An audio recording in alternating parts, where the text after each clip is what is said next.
Guys, stop being so excited. It's not that big of a deal. It's pretty huge, Guys. Piph. Piph, it's pretty huge. I don't know about this. It's a big deal. We are live. No, sorry, I'm just I'm pulling up my notes here. Pulling up my lovely notes.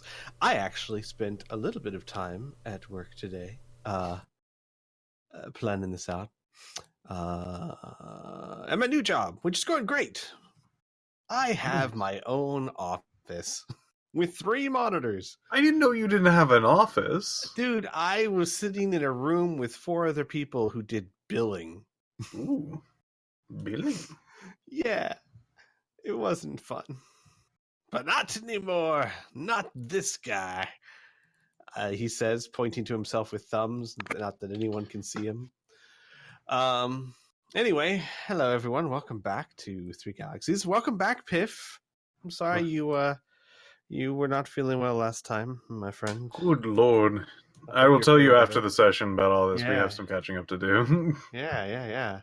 I will let you know.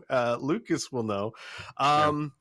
He will notice, and it's up to him whether he pursues this or not. Okay. There is a new item on the ship in the Starluck Lounge. There is a fairly sizable trophy, like about 3 feet high or so, trophy that is a shiny gold.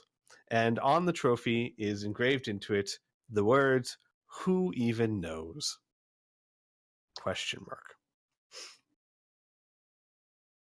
Now, is the question mark part of the title, or is it more of like there's a title and there's like a big question mark? It's a part of the title. It's a part of the title, but I will say that it has been elaborately done, the question mark. Okay. But it's certainly a punctuation at the end of the sentence. Okay. You guys, last time you participated in some leisurely activities. You also found out that Anna's past is starting to, unfortunately, catch up with her just a bit, as her ex was on Zeberon looking for her and supposedly, theoretically, her and Anna. Lucky for you guys. She is Anna. I'm sorry, Tessa. Sorry. Luckily for you guys, you were GTFOing anyway. Yep. And you have flown back through the temporal gates after a pretty nice heart-to-heart between all the characters. Learning a little bit about Xavier's past, a little bit about Anna's past. You all went back to Frontier Station with 2 main objectives. Objective number 1, to hunt down Zuzana, who is allegedly Xavier's offspring. Yes. To determine if said thing is really the case, and if so, Xavier kind of wants to do something with her, perhaps return her to her mom. It's unclear at the moment. And the other objective is to shoot her out the airlock. Of course. Anyway. Also, by the way, I also love how I've browbeaten you to say allegedly each time you mention her being Xavier's daughter. Because it's alleged right now. It's allegedly. Right? We don't know. There have been no tests done. Well, we were talking about that too. Anyways. And the other objective is to return the forged golden sphere to Thraxis to fulfill your obligation and perhaps maybe prevent him from turning into an evil god douche. Okay, so this is another thing I want to touch base with real quick, because the wording and the context for Thraxis' task is actually very important to Xavier, because I was thinking about this, right? Thraxis heard that we were supposed to. Okay, it's been a while, right? Right. Mm-hmm. But I want to make it clear that Thraxis pretty much gave us an ultimatum. He said, "You're gonna go get the golden orb, or in 3 years, I'm going to rain hell on you, hunt you down, and you're going to wish you were dead, right? Yes, it's Okay, pretty good. spot on. So it was an ultimatum, right? It wasn't a contract. No, it was definitely an ultimatum. Gave Okay, you 3 good. years of your time, and then it was kind of like, I don't care if you go 500 years in the future, I'll find you, kind of thing. So yeah, okay, good. Goody gumdrops. Because obviously, as we learned last session, and throughout the campaign, when there's a contract, when Xavier gives his word that he's going to get something done, he'll get it done. But that doesn't count for ultimatums, right? Those are threats. So Xavier's perfectly fine backstabbing a guy who threatened them. So, okay. All right, good. Mm-hmm. Right. At the moment, you guys had a long conversation with Pa. Isaac had a bit of a heart to heart. Sort of heart. I didn't even intend to do that. And you, at the end of the session, found out that Zuzana, it's been about a week since Zuzana kind of wished her dad away. Yep. Or alleged dad away. Thank you. And in that time, while you're not sure exactly of the details, she has managed to land herself in a holding cell after, well, the story is she again, I have She to say, pummeled the guy, allegedly right? Yeah. assaulted a very, excuse me, basically royalty, a gentleman named LeBeau. And he is, yeah, you don't have all that much info on him other than Pa knows that he is a diplomat of some very high status on a planet pretty far from here. And that Pa believes, at least his personal opinion, is that the guy is a bit of a peacock.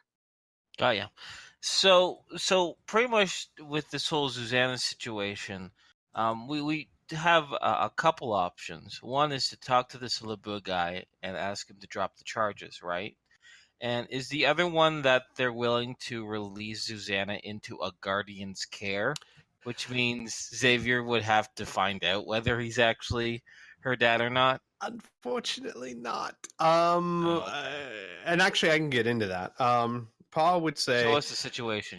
Yeah, Pa would say, I would love to release her. Unfortunately, LeBeau is quite adamant about pressing charges, and while a couple of years ago I might have had the kind of pool to do what I want on this station, I do have a bit more oversight from the CCW.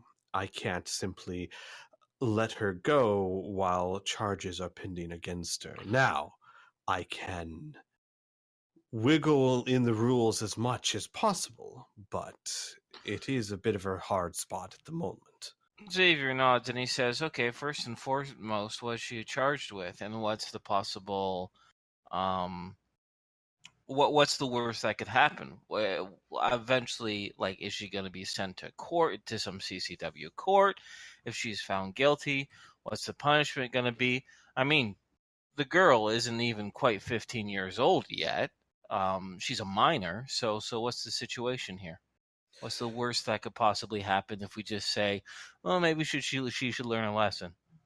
Well, luckily, I am still, well, I suppose you would call me the arbiter on the station. So if this does go to court, I will be the one overseeing it, and I can promise you at least she will not end up in some mining camp or hard prison. Not. He nods. He nods gravely and says, "But I will say, our personal relationship aside, if this goes to court and I find that she is in the wrong, she will suffer a penalty dependent upon that. I will uphold the law of this station." So what's the worst possible penalty that you could put on her then? We need to know the stakes in all this, Pa. He nods. For an assault, 6 months to a year of confinement and community service. Of course, you'd have to be supervised, right, during this time? Of course. And would you leave it up to her parents or guardians to make sure she actually, straightens up and flies right? He leans back and he says, if you could prove that you are her legal guardian, I might consider it. However, there's going to be a lot of blowback from this LeBeau. He seems quite, well, I hate to use an analogy again, but his feathers are very ruffled. And I've had 6 petitions from him already to move this case off my station. Yeah. Well, that funny thing that you should mention off your station, says Xavier. Do you know that she's a runaway? That her mother is also an influential politician, so to speak, and this poor girl is far, far, far, far away from her home. If there's any sort of consequences for her actions, she should, at the very least, serve them on her homeworld, right? Or at least we need to ensure that then he waits for a moment and he says, when he's about to say, like, mother gets involved, and then he cuts himself off with the realization of what he's saying. And he says, how about we talk with LeBeau and see if we can't get this all straightened out? And so we don't bog down your time and the CCW court's time and all this other silliness. Where does he stay? Where does he hang out? Or could you set up a meeting for us? I could do that. If you can get him to back Contacting off. you so much. Yes, if you can get him to back off, I would be more than happy to release her into your care, provided you are her guardians, for her to be returned home and confined to her home for a period of time dependent upon whatever the charges are. I'm sorry, did you lose me? Yeah, I lost you. Oh no, how about everyone else? Again. Everybody else heard, or I heard.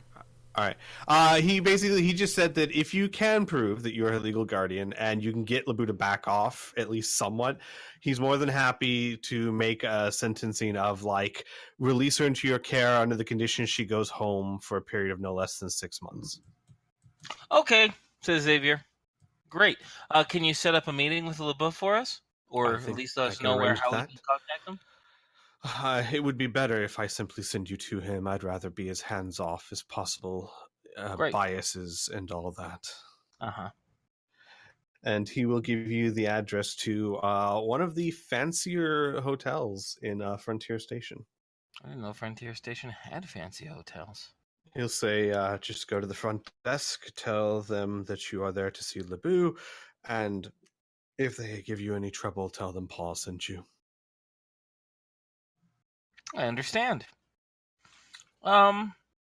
Great. Well, with that, Pa, that's all that Xavier needs, by the way. So I'm willing to wrap up our meeting with Pa, and I want to confer with my dastardly friends on how to approach this.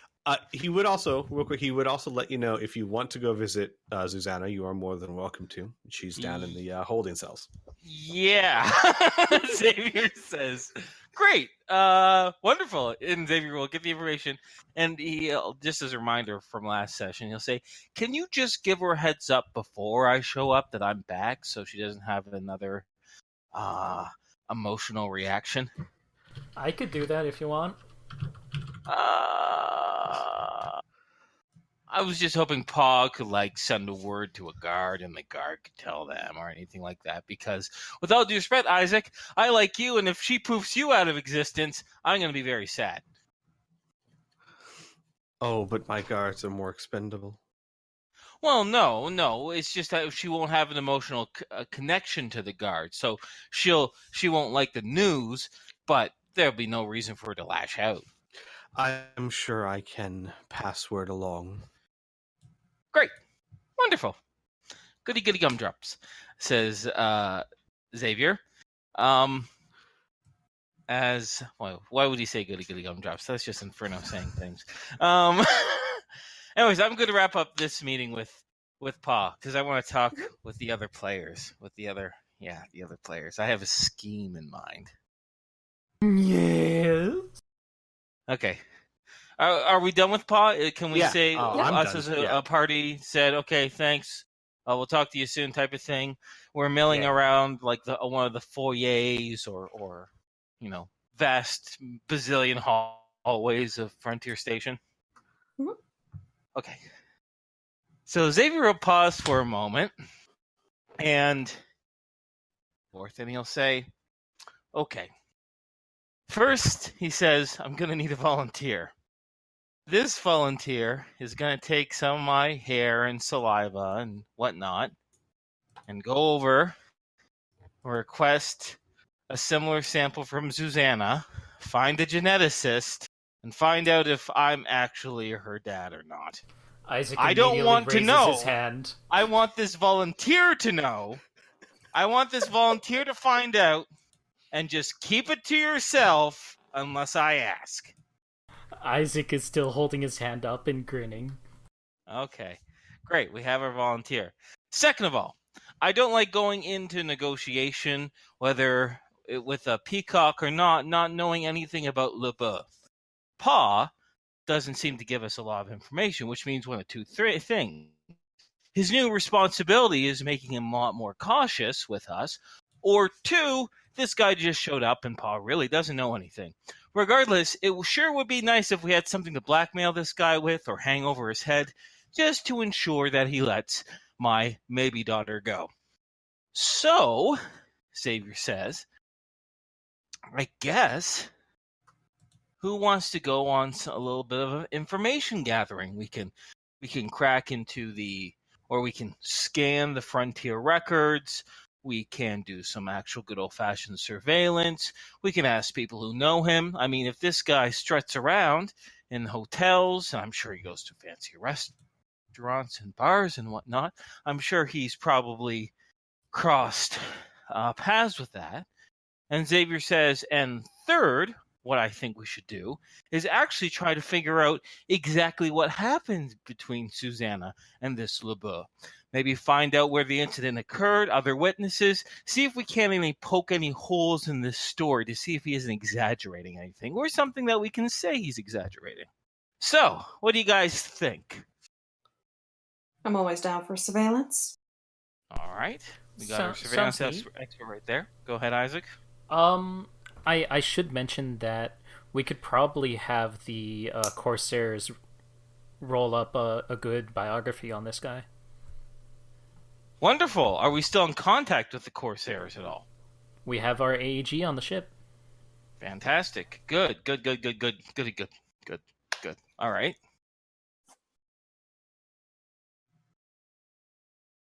Anyone? Xavier says, I wouldn't mind myself poking around and figure out exactly what happens. Does anyone want to come with me, or does anyone go with Anna and try and dig up as much dirt on this LeBeau as possible?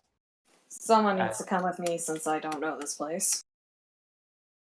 I don't know it either. Xavier looks to Lucas. Lucas has on like one of those like open eye like sleep blindfold things. What? See, have you been? Are you sleeping? Xavier says as he tears it off Lucas's face. Yeah. Xavier's gonna turn Lucas around, kick him in the butt, and say, "If you're tired, go back to the ship and sleep." Oh, it's just okay, so from I think what my dream told me, people are going in different directions. He like looks around a little bit. Am I going with you? What's going on? Do you want to tail someone with me? Do I? Yes. See, that like works up a lot more. There we go. Yeah, and you can use whatever disguises you want, says Xavier, to put icing on that cake. Remember Noble Station? Remember Mrs. Fussy Dust? Oh, that place. Well, no, I actually, in remember. Noble State, you were Miss Fussy Dust here, Lucas. Yeah. You were that guy with the giant chin on Noble Station. Yeah. He like looks worried a bit and then goes, "Oh yeah, no, she's fired. I should be fine." Good. Oh God, I remember his name even.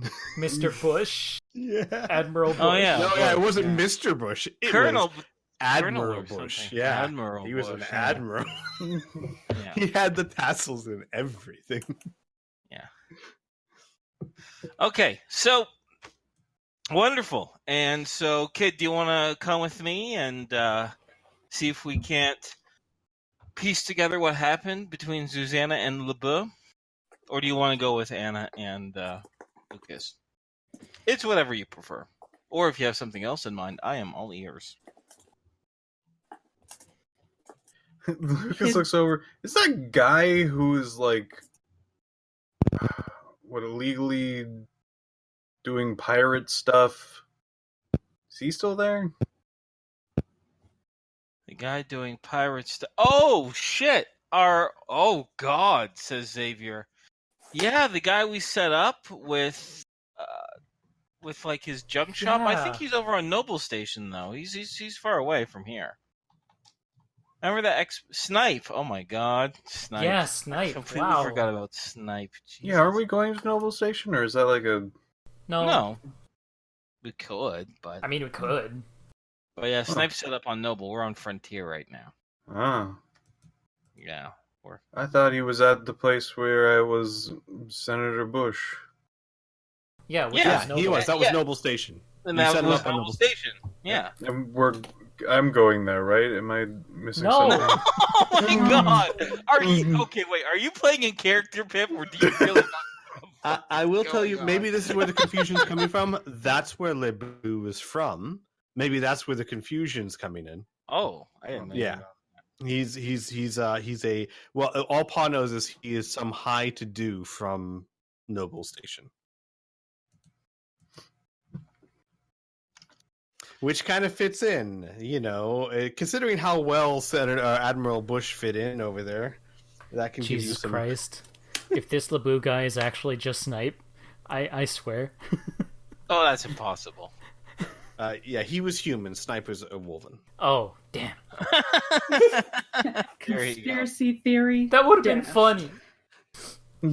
No, I mean, with all due respect, Burn, we have to meet some new NPCs in this goddamn giant 3 galaxies instead of having the same 12 people we meet over and over. No, you You don't. can't make me! You can't Squee make needs me! to recycle.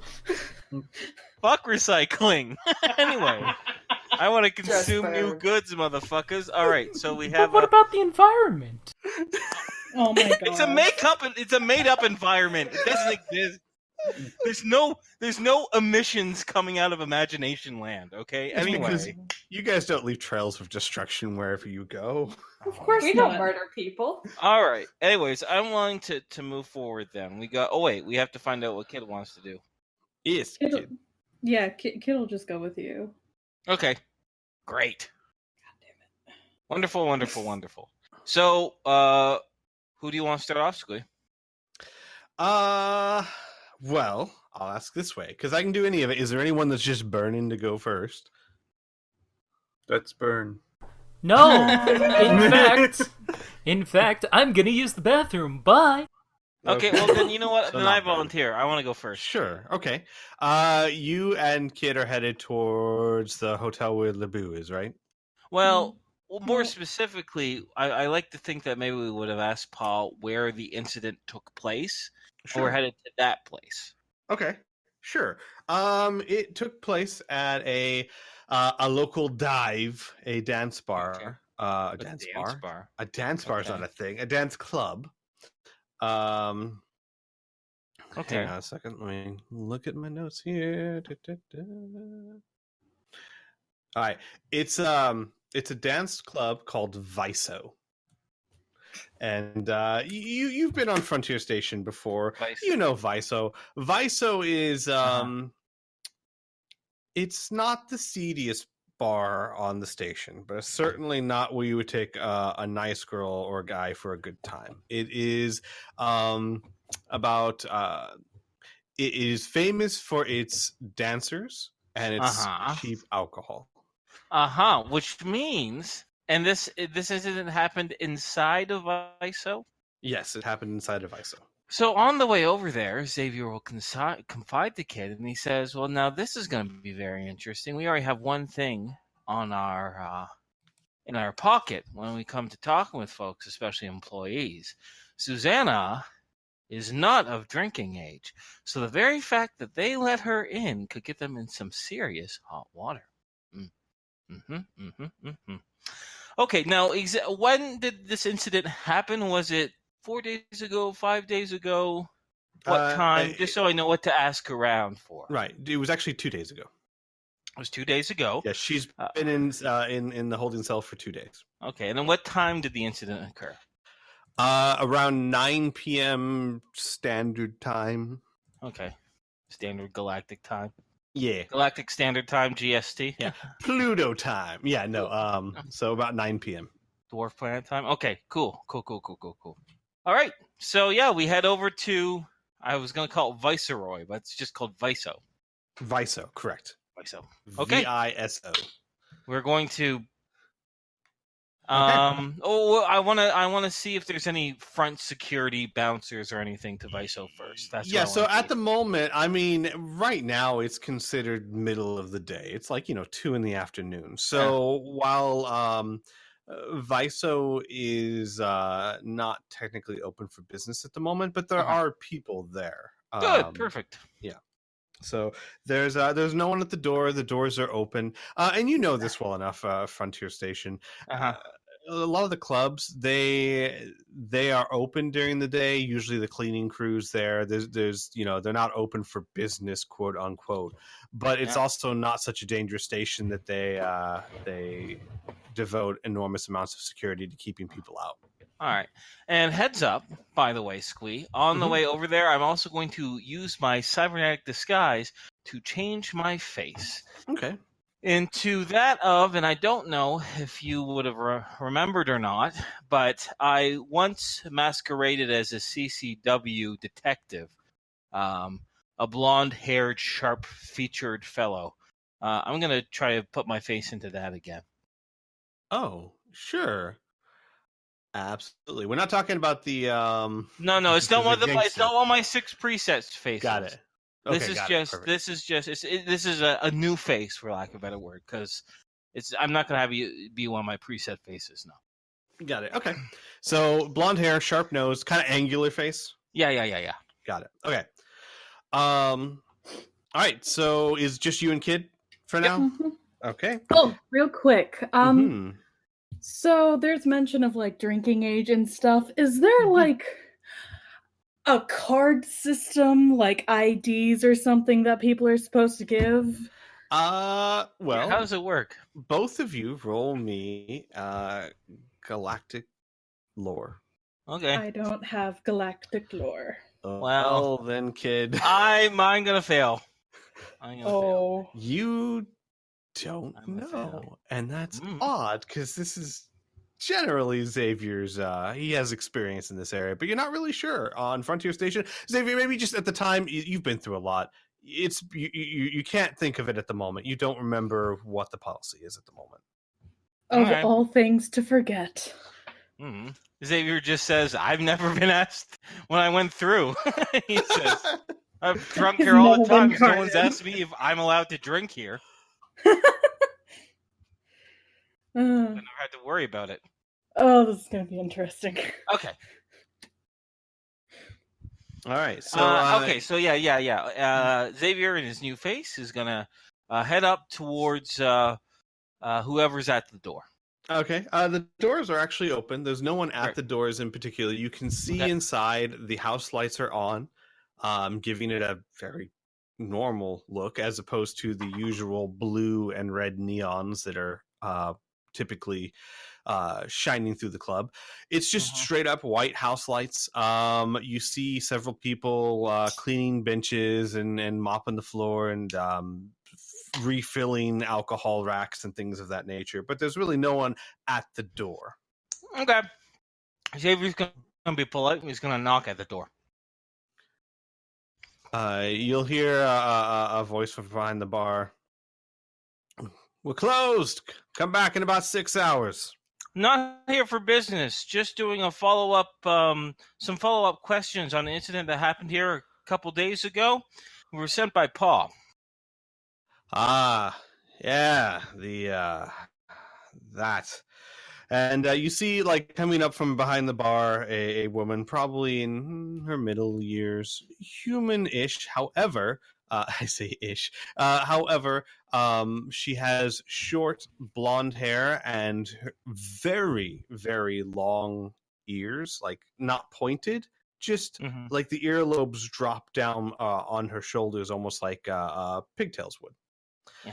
And she comes up and she's wearing like a strange, very tight black dress that kind of hugs the form and hugs right below the knees. She comes around the bar and like lights up a cigarette and goes, "All right, well, what do you want to know?" Oh, Karen, by the way. Xavier gives a thin smile and he says, "Dracon Malfoy." As he offers his hand, he says, "And this is my associate, Goops." Excuse you? I'm assuming we're allowed to use your first name, Goops, says Xavier, winking furiously at Kid. I'm sorry, that wasn't Kid, that was me. I made Bird spit out his soda. I was half expecting you to say Potter.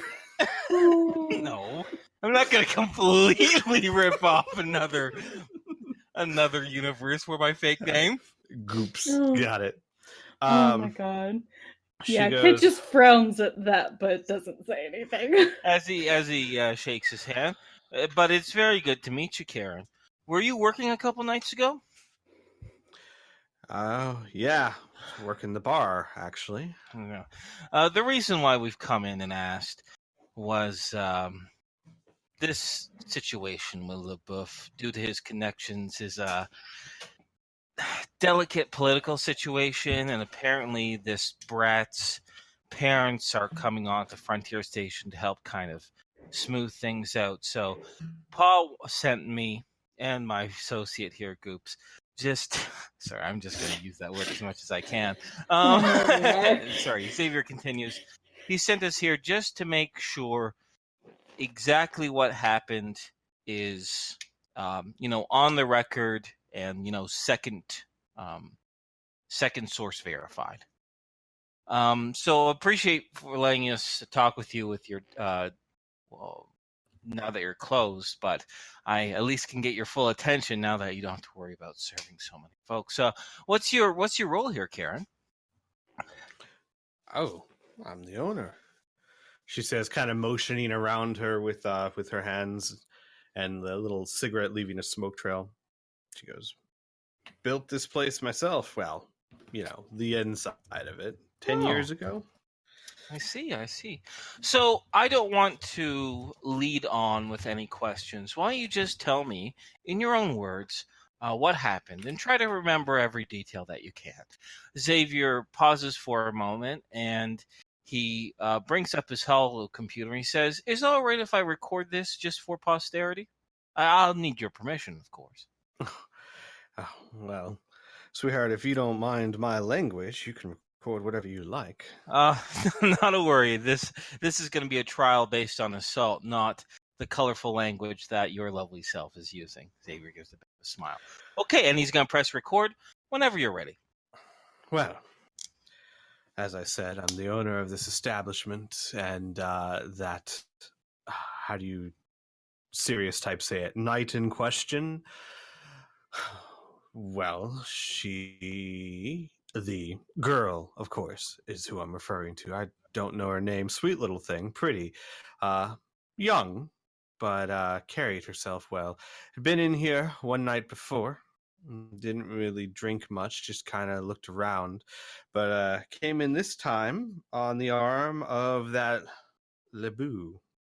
I would say gentleman, but I'd rather not insult gentlemen. Hey, sorry, pause, Squee. Mm-hmm. Inferno and Xavier are going to have to give themselves a mental head shake. Zuzana was on the arm of LeBeau. Uh-huh. Okay, please continue.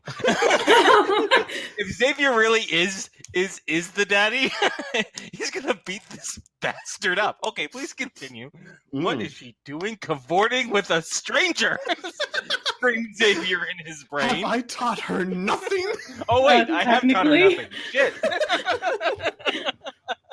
All right, please continue. All right. And she goes, that LeBeau has been in my establishment on many an occasion. And, well, pardon my language, but he's what they call a lurker. He is one of the more unsavory gentlemen. Very fancy, very rich, very posh, if you get my meaning. But an absolute just fucking asshole. And, Is he a lech? Is he a lech too? Is he lecherous? Yes. Well, let's put it this way. None of my girls will dine with him privately anymore. Xavier's going to breathe in deep and say, "Oh, okay, continue." But They're putting on the best fake, confidant smile on his face. Where if Xavier was a meme right now, it would be internal screaming intensified. But he is rich, he hasn't done anything illegal, and he attracts customers. So you do what you do for business. I don't let any of my girls with him, but what other girls do, that's their business, not my own. Anyway, so this pretty young thing was on his arm. That's not too unusual, though. They came to the bar, having a few drinks. He was trying to get her to drink more than a lady her age, I quite frankly think should drink. Luckily, she wasn't having any of it, and they were talking about something, a brooch or pendant or some piece of jewelry. The girl thought it was very important. The gentleman owned it, I guess. And, well, they talked for about half an hour. Turns out that that LeBeau had one idea of what they were there to do, and the young lady had another idea of what they were there to do. And, well, if you get my meaning, those two ideas didn't quite coexist. I see. Did LeBeau make any forward sexual gestures before she laid her hands on him? Oh, probably no less than 16. This is LeBeau we're talking about. But I see. And you'd be willing to testify to that as well? Oh, sweetheart, I'll draw you sketches if you need. There's no need for that. Please continue. Well, the idiot pushed his luck about as far as it could go, and when he tried sliding a hand up her leg, well, the young lady had apparently had enough, and, well, what happened next, the only way to describe it, darling, is it was fucking epic. Uh-oh. And she points over to the end of the bar where it looks kind of like LeBeau-sized hole? like a jagged piece is just missing. Like something with a gigantic mouth had just ripped part of the bar off, is what it looks like. Jesus. Yeah. She goes, I was so impressed, I don't think I'm even going to make her pay for it. Well, that's awfully generous of you. And what happened afterwards? You mean when Mr. LeBeau picked himself up off the floor in his own pool of blood? Yes. Well, he did what any reasonable, rich, narcissistic person would do, called the guards and had her arrested for assault, which, technically speaking, I guess he was a victim of, if victim's the right word.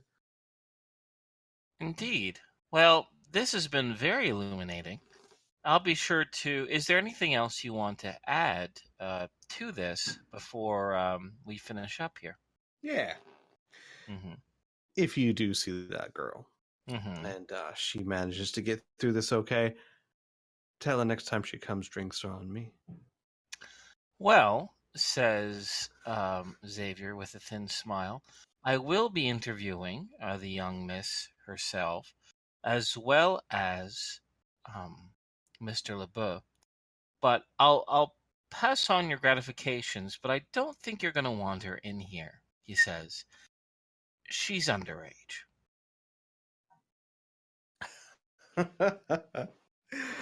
Oh, sweetheart, you're one of those types. Well, obviously, she's not quite the right age, but try enforcing that kind of thing here on the frontier. You're probably from those core worlds where people care. But Xavier is screaming inside his head again. But this is a CCW frontier station now. Sure, sweetheart. Sure. Okay. Well, thanks for your time, says Xavier as he stands up. Come on, Goobs, let's go. Kid speed walks out. Okay, inside my brain, and I want to do a skill check real quick. Uh-huh. I want to do a CCW law check. Sure. To see if their affiliate stations have to accommodate certain CCW laws. Because I'm assuming the CCW has an empire, or whatever you would call it, wide, like, drinking, or narcotics or drug ingestion Sure. regulations, right? Yeah, you don't want toddlers walking down the street with beer bottles. Gotcha. Well, yeah, you know what I mean. You can argue child. Well, already. Anyways. Wait, I'm gonna wait for that in character before Xavier confides in Kid. Mhm. But okay, I guess I should do the skill check first, right? Yes. Should I add in any modifiers or just roll it straight? No, just roll it straight. You're not right. in any. You're not 500 years in the future anymore. I succeeded by. I have a skill of 85, so I exceeded by 19. Okay, so that actually will tell you quite a bit. First things first. Yes, there is a for the CCW there is a drinking age, which is 18. For humans, obviously different races, different ages. For humans, Different metabolism. exactly, is 18. However, you also know that in frontier-ish places, not the station itself, but in outer rim type places, enforcement is very lax, specifically because when you typically tend to live in the outer six regions, your life tends to be a hard one. So it is, you would know that technically the rule of the law stands, but you're going to be hard pressed finding a cop that would give people a hard time if they're drinking a bit under the age. In the core worlds, much easier to enforce. Now, while we're in Xavier's legal CCW brain here right now. Now, okay, so drinking age is like difficult to enforce, and laws are only as good as they can be enforced, right? So it kind of lets slip on by unless there's a major incident, right? Unless there's something significant going on. Now, how about feeling up a fucking 14-year-old? How does that work in frontier law? So, just so I have some ammunition against LeBeau here. No, I'm with you. It's important. Is she 14 or 15? Well, no, she's almost 15. She's like a 15, month or two. Yeah, she's still fucking 14.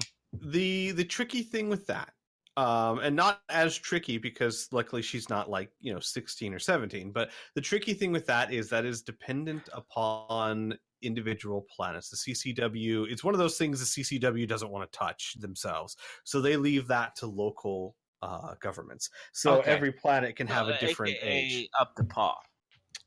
Exactly. In fact, on Frontier Station, it is what Paw says it is. And if there is no written law, i.e. Paw's never been bothered to actually come up with some, then there is some it's basically kind of like a, well, what does the judge think is an appropriate age?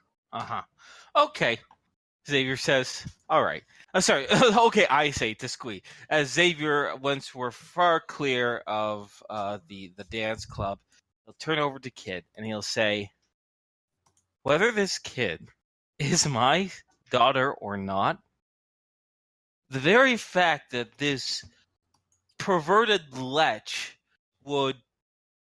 Xavier, like, pauses for a moment. You can see his hands are clenched a little bit. He says, you know what? I hope Anna and Lucas find out a lot of dirt, because I think it's not going to be enough that this guy is going to have to drop the charges. I think we're going to have to give this guy a really strong sting to make him really consider his future behavior from here on out. Oh, boy. Oh, boy. Xavier, as he's, like, visibly upset at all of this. What Kid the just, hell like... was she doing with him? I mean, she was probably going after the bracelet, but holy... Oh. Xavier says, Kid's just Kid. like watching this meltdown with like this vague look of concern. Kid. Xavier's gonna get on his knees and he's gonna grab Kid by the shoulders, and he's gonna look them right in the eye and he'll say, have you ever reproduced?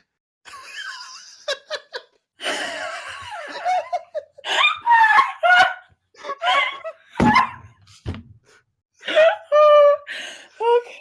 Oh my god. Okay. All right. Kid's just gonna stare at him for a very long time and go, "Are you okay?" I just need to know if I'm talking to a fellow parent right now. I don't. Maybe parent. Think so. He says allegedly. Sorry. Go ahead. I don't think so. Yeah. Kid's just like, I don't think. No. Probably. I don't know. Then Xavier will say, you know what? That's what I thought too. I suggest you better figure out, Kid. And if you're not, my suggestion is don't. Don't ever. It's not worth it. 30 an hour, 4 hours if you're, really getting in the mood is not worth it. It's not worth all this. I think I'm going to have a heart attack, says Xavier. Jesus, let's go to another bar that's actually open so I can get a drink, and we'll wait to hear from Anna and Lucas. And Isaac. Oh, God. Isaac. All right. Kid just nods slowly and lets him lead the way. And on the way over there, just to wrap up this scene, Xavier, I'm sorry about the Goobs thing. I was just coming up with a single name off the top of my head. I hope you weren't offended. Should I be? No. I mean, Goobs is a fine name, I guess, if you're Thoraclean or Pulbobian. That's a pretty common name for their species. Okay. Anyway. And just I just like, out of character, narratively speaking, Xavier's now gonna order a few drinks, insist that Kid drink with him, and then he'll once again just over and over say, don't have sex, don't have children, it's bad. Bad for everyone. How closely would he be paying attention to Kid actually drinking? Like the first 10 minutes, he'd be like adamant, like very adamant. But once he starts getting into more drinks and more rants, he forgets. He's less vigilant. Okay, because most of it's gonna go in their cheeks, and they're immediately gonna spit it out as soon as he looks away. Okay. So, all right, yeah. That works. You get some dirty looks from the bartender, but he doesn't say anything. Oh man. Oh no! I didn't mean that they were like spitting onto the floor. That's gross. Okay, they're putting it back. I was about to say, I gotta notice that. Your mouth seems to be leaking. No, I see. All right. At least Xavier can rest in the knowledge that he doesn't know that it's impossible for kids. So, yeah. Is it possible for kids to reproduce? You don't know that. It's true. Okay. I know. I will say that Kid runs around in nothing but fur, and you don't see any tools. So. Okay. All This right, is let's also just leave it true. let's just leave it at that. I just assumed it was underneath their special fur. Okay, that's all. Special But fur. but we're done. Let's not talk about this. What are we, So Patrick? let's move All on right. to Anna and Lucas. Okay. I have a question before we start. Yes. Is it typical for people to be wearing like body armor or just civilian clothing? In Frontier Station, Yeah. typical it's civilian clothing. It is Perfect. Frontier Station is a restricted zone, meaning you're not allowed to bring mega damage weapon or armor unless you have special reason and permit.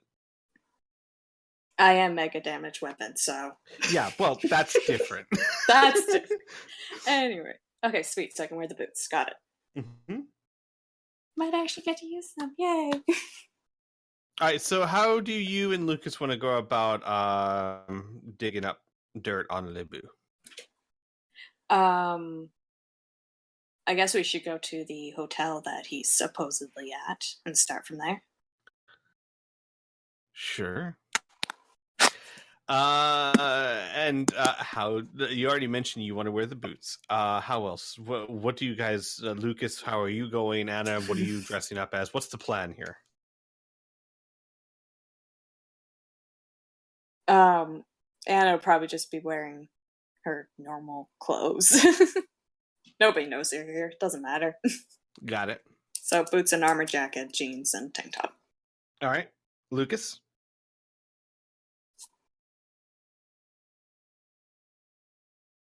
Lucas, you're muted. If you're muted. No, just Lucas. Fuck! All right. God. All right, welcome back. Hi.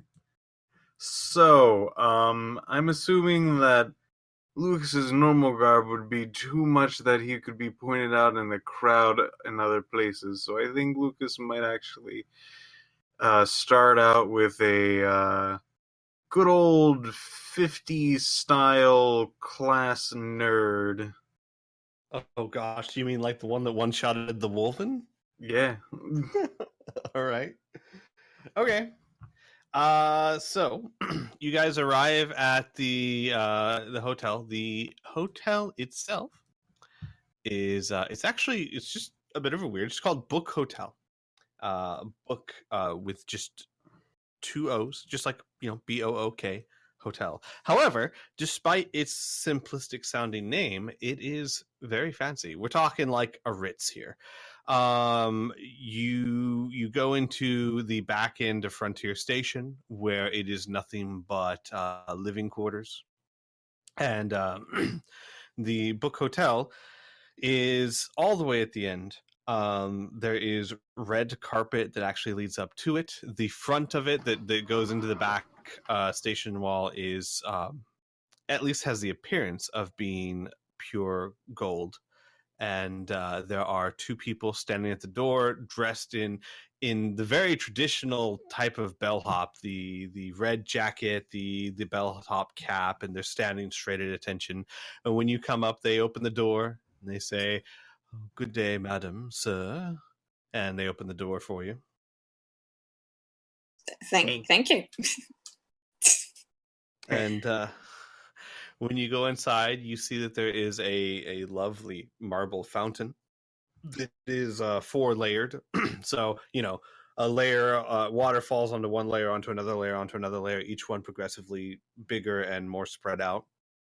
Very pretty. The water seems to change colors, though you have trouble telling if it's lights changing the color of the water or if the water itself is changing colors. It's difficult to tell. And you walk Can up I to sense the... electricity? Sure, absolutely. You can sense electricity. Okay. You walk up to the front desk where there is a short, very short, like 1.5 foot tall, alien species that you may or may not be familiar with. Lucas, roll me, add it to you two if you have it. Roll me galactic lore. No. Well, then don't. Not do this thing. All right. Let's see. Galactic lore. Got it. Hey. All right. Oh, yeah, you succeeded by a lot. This thing is called an ubdub. Ubdubs are a race of short, small, very intelligent, exceedingly polite individuals. They come from a single planet. They've never bothered to colonize outside of their planet, though you do find them on occasion outside. They like to travel, they like to work and live in other places, but they don't establish colonies elsewhere. You only see them in roles of commerce or service. They typically are sought after by agencies, companies, and establishments that want to offer the highest customer service because ubdubs are raised from birth to be exceedingly polite. And the reason for this is because you rolled so amazingly well, is their planet is excessively overpopulated to the point where there is no room for them to move, and their culture dictates that they are not to colonize other planets. It's a weird thing with their culture that they feel that that is wrong or unclean for them to do. So when you have that many people packed into that small a place, you must by necessity be excessively polite to each other, because if you get into a fight, there is nowhere to go. So they are raised from birth to be the height of civility. And an ubdub who is wearing an impeccable uniform despite its small size looks up at you, and again, despite its small size, has a surprisingly deep and rich voice and goes, "Oh, good evening. How may I assist you?" Before that, Anna's going to stop Lucas away from the desk. Oh, and, and we'll ask him, do you want to have one of us call him down while the other person watches him, or should we both be talking to him? I was leaning towards the first, but if you have a different idea. Now, out of character, call him down? Or just, like, figure out which room he's in. Oh, okay. You mean the... Okay. And then the other person goes into the room? Yeah, sure. Or just what, like, depending on the situation. Either actually going into the room or just watching.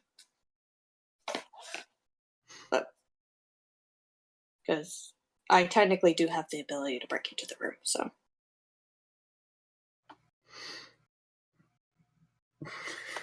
Lucas smiles a bit. If anyone's good at making distractions, it's this guy. As he pulls up his pants even higher than they are. Okay. You so break in?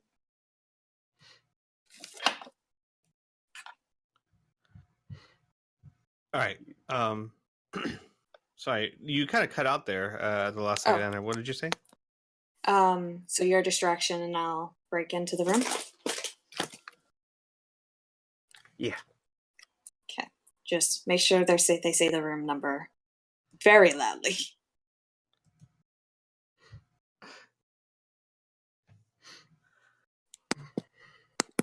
All right.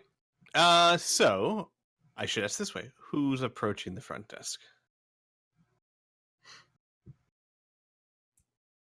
I was assuming Lucas, unless you want it to be Anna. Yeah. Lucas will go up. This is a hotel, correct? Yes, it is. All right. We also have Paul's name in our bag as well. So, the foot and a half tall. By the way, I should probably describe them. They're a foot and a half tall. They have no hair on their bodies. They are very smooth. They also have no ears and no nose. They look the closest thing to describe them would be like, you know, the classic gray men. You know, are in our abduction myths. Think that, but think a foot and a half tall and more cute than scary. Not that they're excessively cuddly or anything like that, but the features are soft, and everything about this individual screams politeness and comfortability. That's not a word, but comfort. So as you walk up, it looks up and it says, "Oh, good evening, gentlemen, sir. How may I assist you? Welcome to the Well, Brook Anna's Hotel." going to be staying off to the Right, side. right. Okay. Yeah, I got. Hi, by the way. Hello. My name is Harold. As he then outstretches his hand towards him. Harold, it is by far the best pleasure I've had today to meet your acquaintance, he says, and his little hand grabs one of your fingers and shakes it. Thank you. So I've been hearing about these sweet things. I'm assuming they're not candy, but yeah, there's a big rooms in places. Oh my god, what have I done? He shows not a twitch of the mouth, and he goes, "Yes, our suites. Are you referring to the presidential suites, the monarchical suites, or the Federation suites?" I'm kind of new at sweets. Oh, I understand. Well, then, please allow me. And he walks about 3 feet behind you, and you notice now as you go up to the desk comes up to your chest, right? But it doesn't. It's not like a desk and then the floor again. The desk itself stays at about that level, so that he is about face level with you. He walks about 3 feet back and pulls down like a screen, and on the screen, he like lights up the screen and pulls out a pointer and starts giving you a point by point rundown of the hotel suites. They are very fancy, very luxurious, and obviously excessively expensive. The presidential suite being the cheapest of their suites, the monarchical suite being the next cheapest, and the Federation suite being the penthouse. They are all covered in real soft leather, and except for their beds, of course, which are like satin sheets and silk blankets. And he goes point by point. He goes, "And in the monarchical suite, this one you'll be treated to no less than 3 jacuzzi bathtubs." And like he just goes this point by point until you stop him. He keeps going, giving you by far the most detailed answer to your question that you could imagine. Can I see the rooms? I need to make sure that the view is good. Unfortunately, sir, our company policy is that you are supposed to reserve a room for the night before you're allowed to go inside. However, that said, you won't actually have to pay for the room until the next morning, though if you are to reserve it, you will be responsible for it. The presidential suite starts at 20,000 galactic credits a night. That's a lot of credit. No, but I want to make sure that it's a good one. Is there pictures? Of course. And he hops over to another place and pulls down another screen. And on the screen starts showing 360 room tours of all the suites. He's going to generally ask if each one is available or not. Yes, sir. We have all 3 suites available. Including the only one of 2 Federation suites. One of them, I'm afraid, is taken at the moment, but we do have another spare available. Oh, I see. Can I see which one has the better windows? He nods and taps something on the screen and begins to show you inside each room. Like there's been pictures taken excessively of inside of each room. Unfortunately, none of them have windows because you're on a space station and there aren't any. Frontier Space Station does not have any outside viewports. Oh. But he doesn't tell you this or anything. He just politely says, of course, and shows you pictures where it's abundantly obvious. he goes to the I guess the first one. He goes,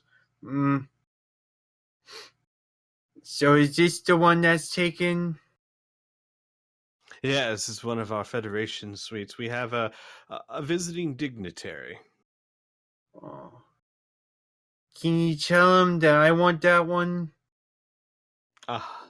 I understand your zeal, sir, and it warms my heart to know that you would love to stay at our establishment. Unfortunately, I would not be able to do such a thing. He has the room for, and he looks down, the next 5 days. But perhaps, if your need for it is after that time, I could most certainly reserve it for you. Can I call him? I'm sorry. Call our guest. Oh, he does not typically like to receive phone calls.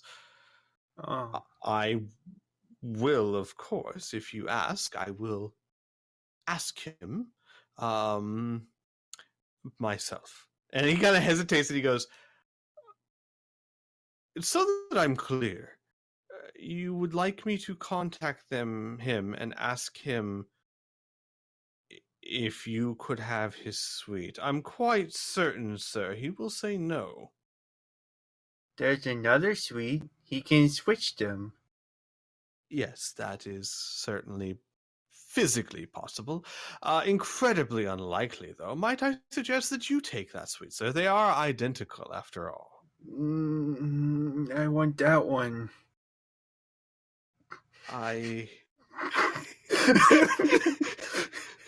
He pauses. Understand?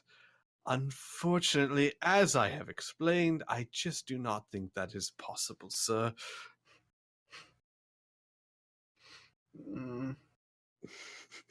Can you call him? Of course, sir. We are here to please the customers in whatever way we can. I shall call him. Who shall I say is requesting this of him? I said my name.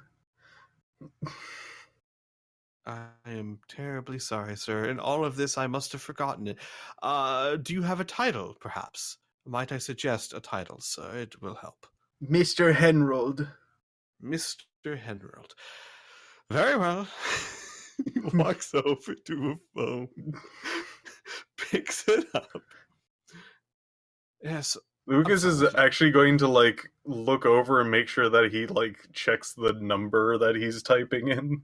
Sure, okay. It is literally room number 1.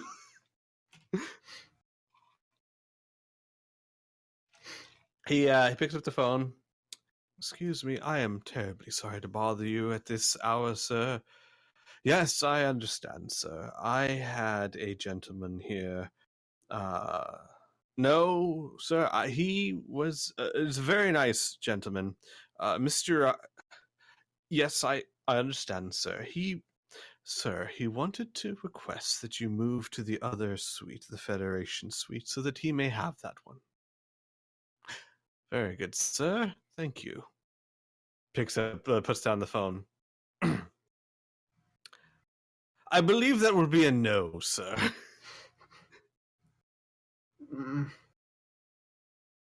Okay. As he then walks over,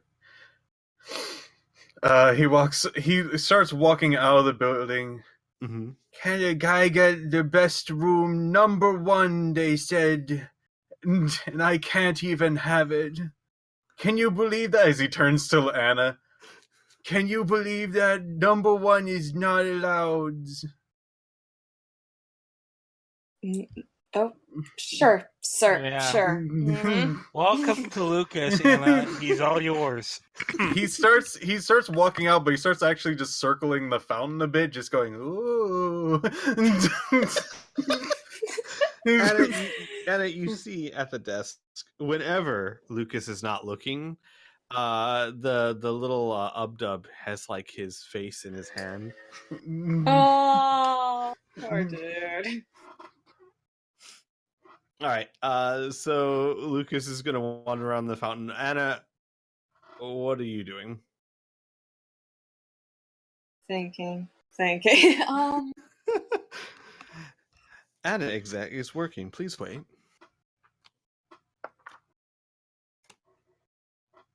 I'm just trying to think of a way to get him out of the room so she can get in without.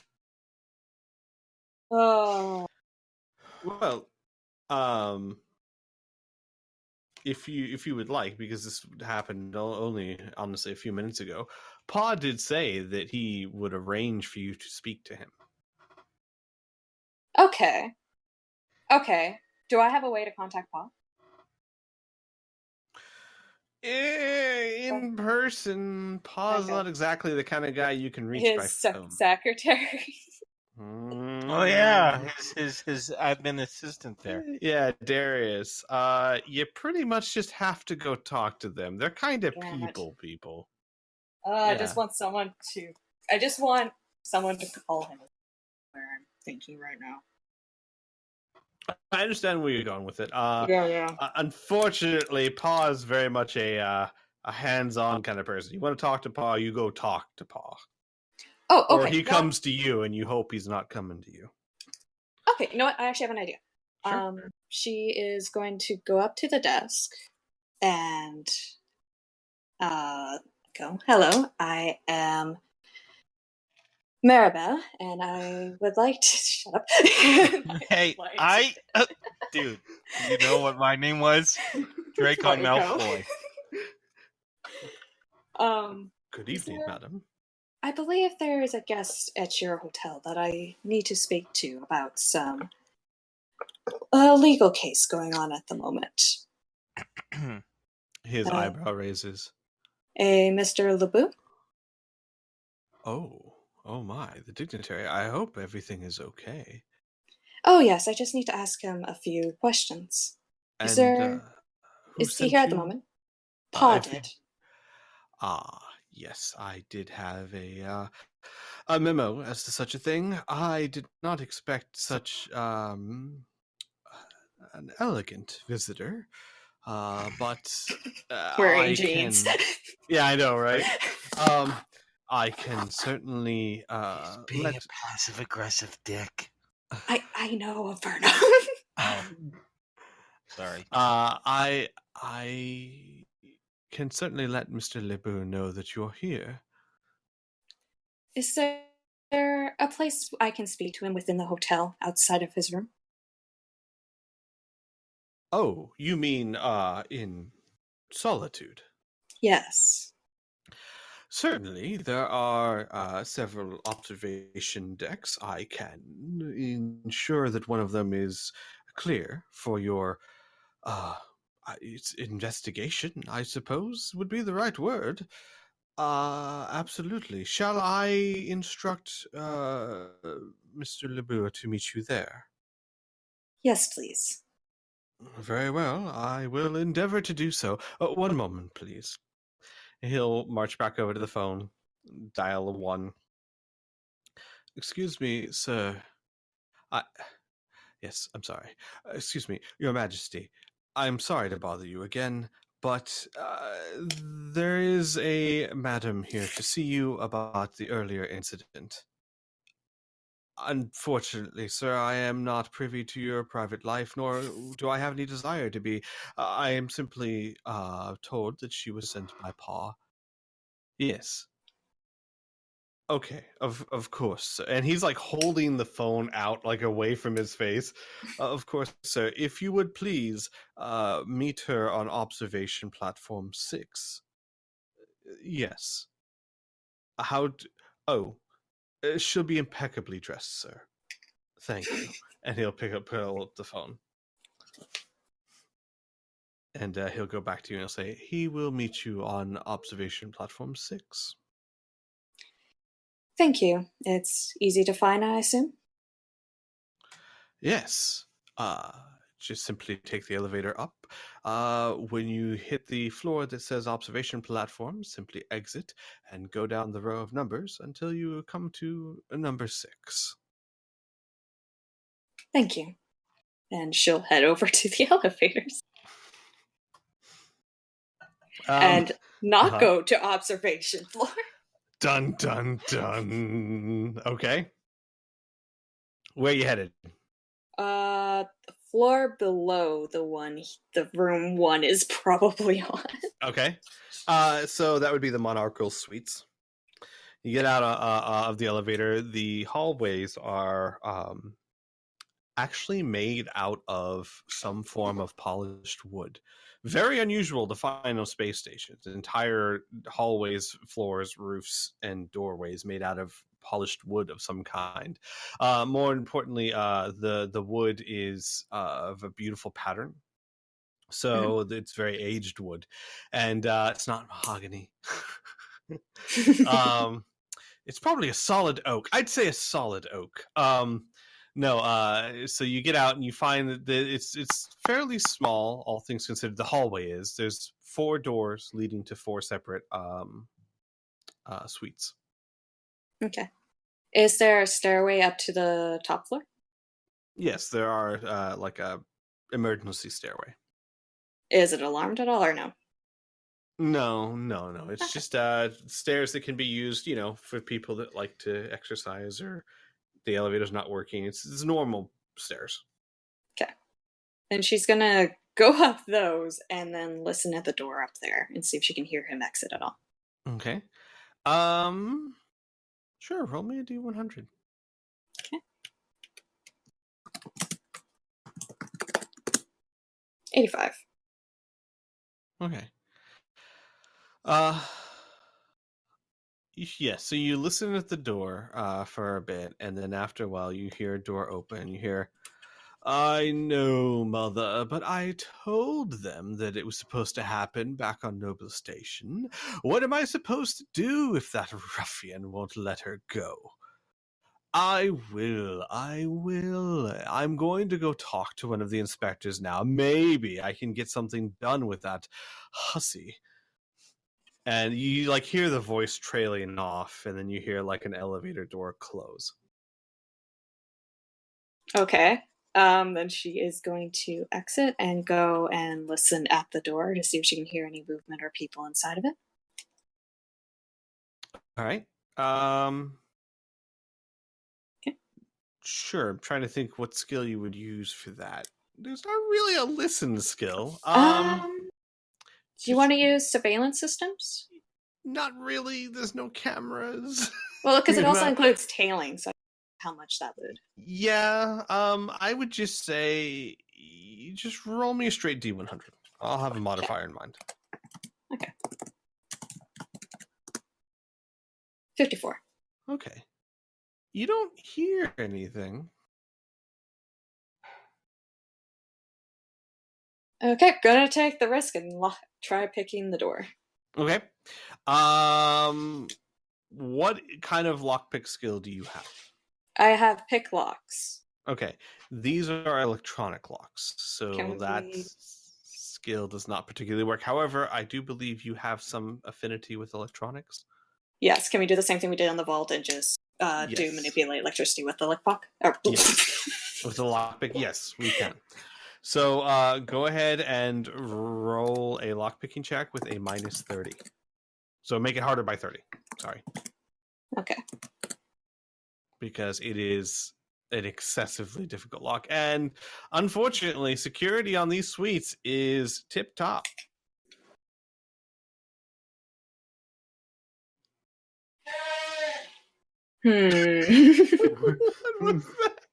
As the ghosts arrive to take you out. Was that an elephant? That was my mom blowing her nose. Oh. That was your what? That was my mom. Your mom. I was like, as the alarms go off. No alarms go off, but unfortunately this lock is a bit beyond you.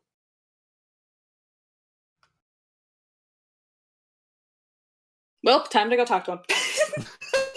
All right. I do not want to try breaking down these doors. Well, that's happening real quick. What's Lucas doing? He seems to be circling this fountain. Very cartoonish, continuous walking and just circling, I'm assuming the circular fountain. Yes, it is very circular. It's excessively circular. All right. So Anna, you get down. You go back down to the level marked observation platforms. Mm-hmm. You see that they are all clearly numbered, and there is an observation platform 6. Okay. And She's at least going to braid her hair before entering the room. okay. All right. When you open the observation platform door, you see that the observation platform itself is looking out over the residential district of Frontier Station. It's about as pretty a view as you're going to get on a space station like this. You're pretty high up. You can see a good way down. So for you and for Laura, I don't think I described too well the interior of Frontier Station. So, it's like a gigantic ball, correct? Mm-hmm. All of the shops, hotels, and everything are on the inside wall of that ball, and the center is just wide open space. So basically, from any point on that station, you can kind of look up, and in the distance, the station is about a good half mile in diameter. You can see other shops and buildings and all that above you, like a giant wheel, if that makes sense. And these observation platforms are actually situated in a place where you can see that whole inner workings of the station. It's actually quite breathtaking. If not pretty, certainly extremely interesting. Subjectively, of course. And inside is a gentleman dressed to the nines. He is wearing a royal blue outfit with pants that are tucked into black shiny boots, a white undershirt with a royal blue dress coat over it that looks like it's a bit too small. The best way to describe it is if you've ever seen like a Prussian officer back in like the 1890s. Full of golden tassels. The jacket is really not meant to be worn so much as displayed, and is very very gaudy. And he turns around when the door opens and he goes, I was expecting... Oh, hello. Hello, Your Majesty. Yes, finally, someone who knows how to use proper titles around here. I wasn't expecting someone so, well, interesting to come question me. Well, hopefully this will not take up too much of your time. Oh, I don't know. I'm in no rush. Please, Inspector, ask any questions you like. And he kind of leans back on the railing. Is this interesting as in, oh, she's wearing very low class clothes, or oh, hey, she's cute? No, he is undressing you with his eyes. It's very okay. Jesus. Does this guy have an off switch? All right, anyways. I'll find it. I'll find it. Oh, I should also point out, his face looks like it's recovering from just one mass bruise. His nose, it's not bent out of place, but to your experienced eye, because you've seen this before, it has recently been reset. Especially like the bridge of the nose has a deep bruise to it. He's got bruises under his eyes. He's got bruises going down his chin. And he is wearing like some sort of base, like makeup concealer to attempt to conceal it. But you, especially, you know exactly what that is. Has probably done it to themselves. And to be honest, he's not exactly the best at it. So on the best day, he might have been attractive. He's in his 20s, short brown hair, great posture. I mean, the man's standing like a board. He's dressed very well. He probably has a pretty face, but right now, at the moment, oh boy, it looks like Well, it looks like someone tried to make a hole in a bar with his face. Very specific. Yeah, well, I try. She will walk up to him and not sit down and nod towards his face and go, "Is that healing well?" Oh, this. I don't even feel it. Forget it's there sometimes.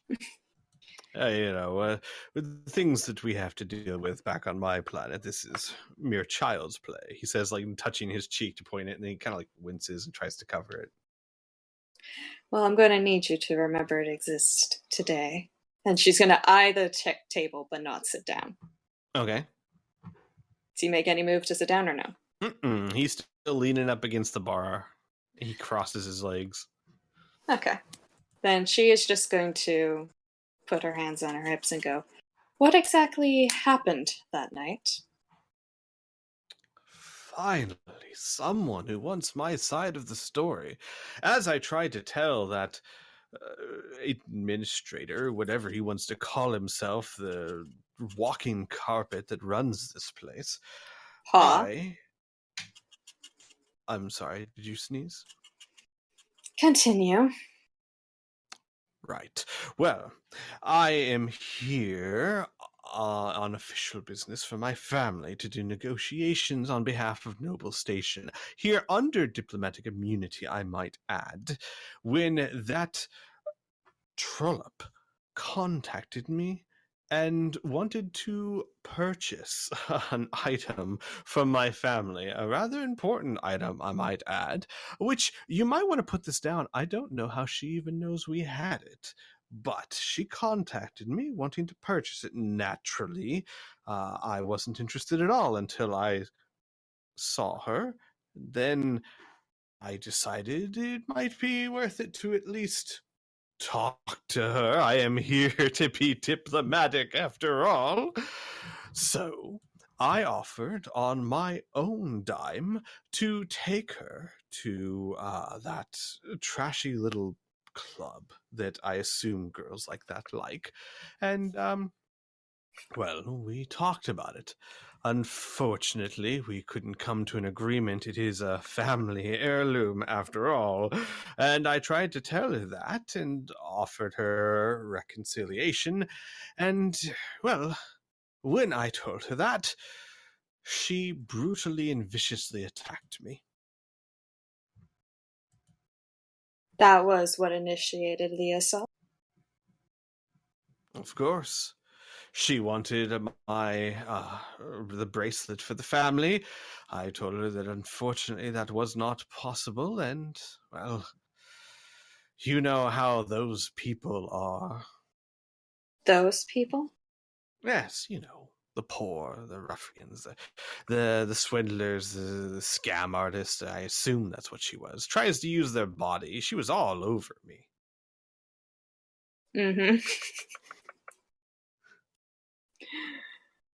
You know what? Anna's going to take off her jacket at this point and just throw it onto one of the chairs. And then just go back to putting her hands on her hips. But, so you never saw her before? Before that night? No. Well, I mean, I saw her in the vid call, but that was all. I've been told that she is being charged as a minor at the moment. Were you aware of this? Yes, only until she gets transferred to Noble Station, where that won't matter, like she should be. In fact, if you could put in a word with Pa, I am of royalty, and I was assaulted, and such a crime, by our law, is a crime against the royalty itself, and thus should be tried on Noble Station. He's not listening to me. Maybe he'll listen to you. Maybe. Was there anything else of note that night?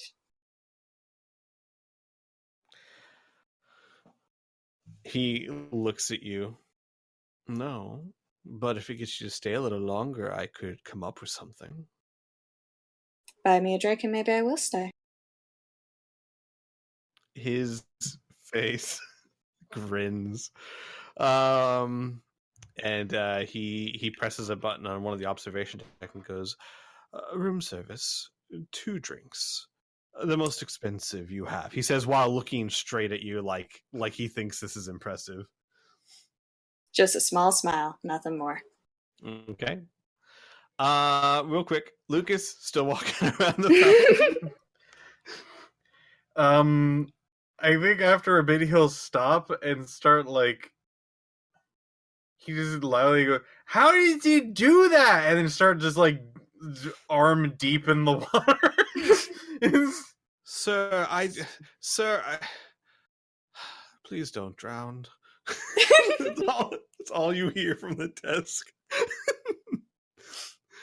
Can I swim in this? As he jumps in, he flops in. Oh my gosh! You see a 1.5 foot tall Ubdub jump down from the counter, waddle across the carpet to the fountain, and begin jumping towards you. Sir, please get out! You cannot be in there, sir. Please. Is the color poisonous? He has his head above the water. Hey, Squee, how's it going? Yes. Hi. I definitely do not want to backseat GM or anything like that. But poor Byrne hasn't done anything for an hour and a half. Oh yeah, I know. I also got food I want to eat.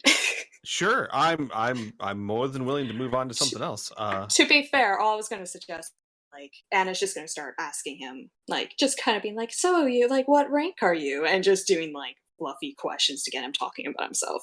Okay. We can do that later, or narratively. Yeah. I was looking for a way to transition anyway. So, Byrne, buddy. Yes! Sorry, Hi! fella. I can do things! How you been? Oh, that's fine. I've just been laying down listening to stuff.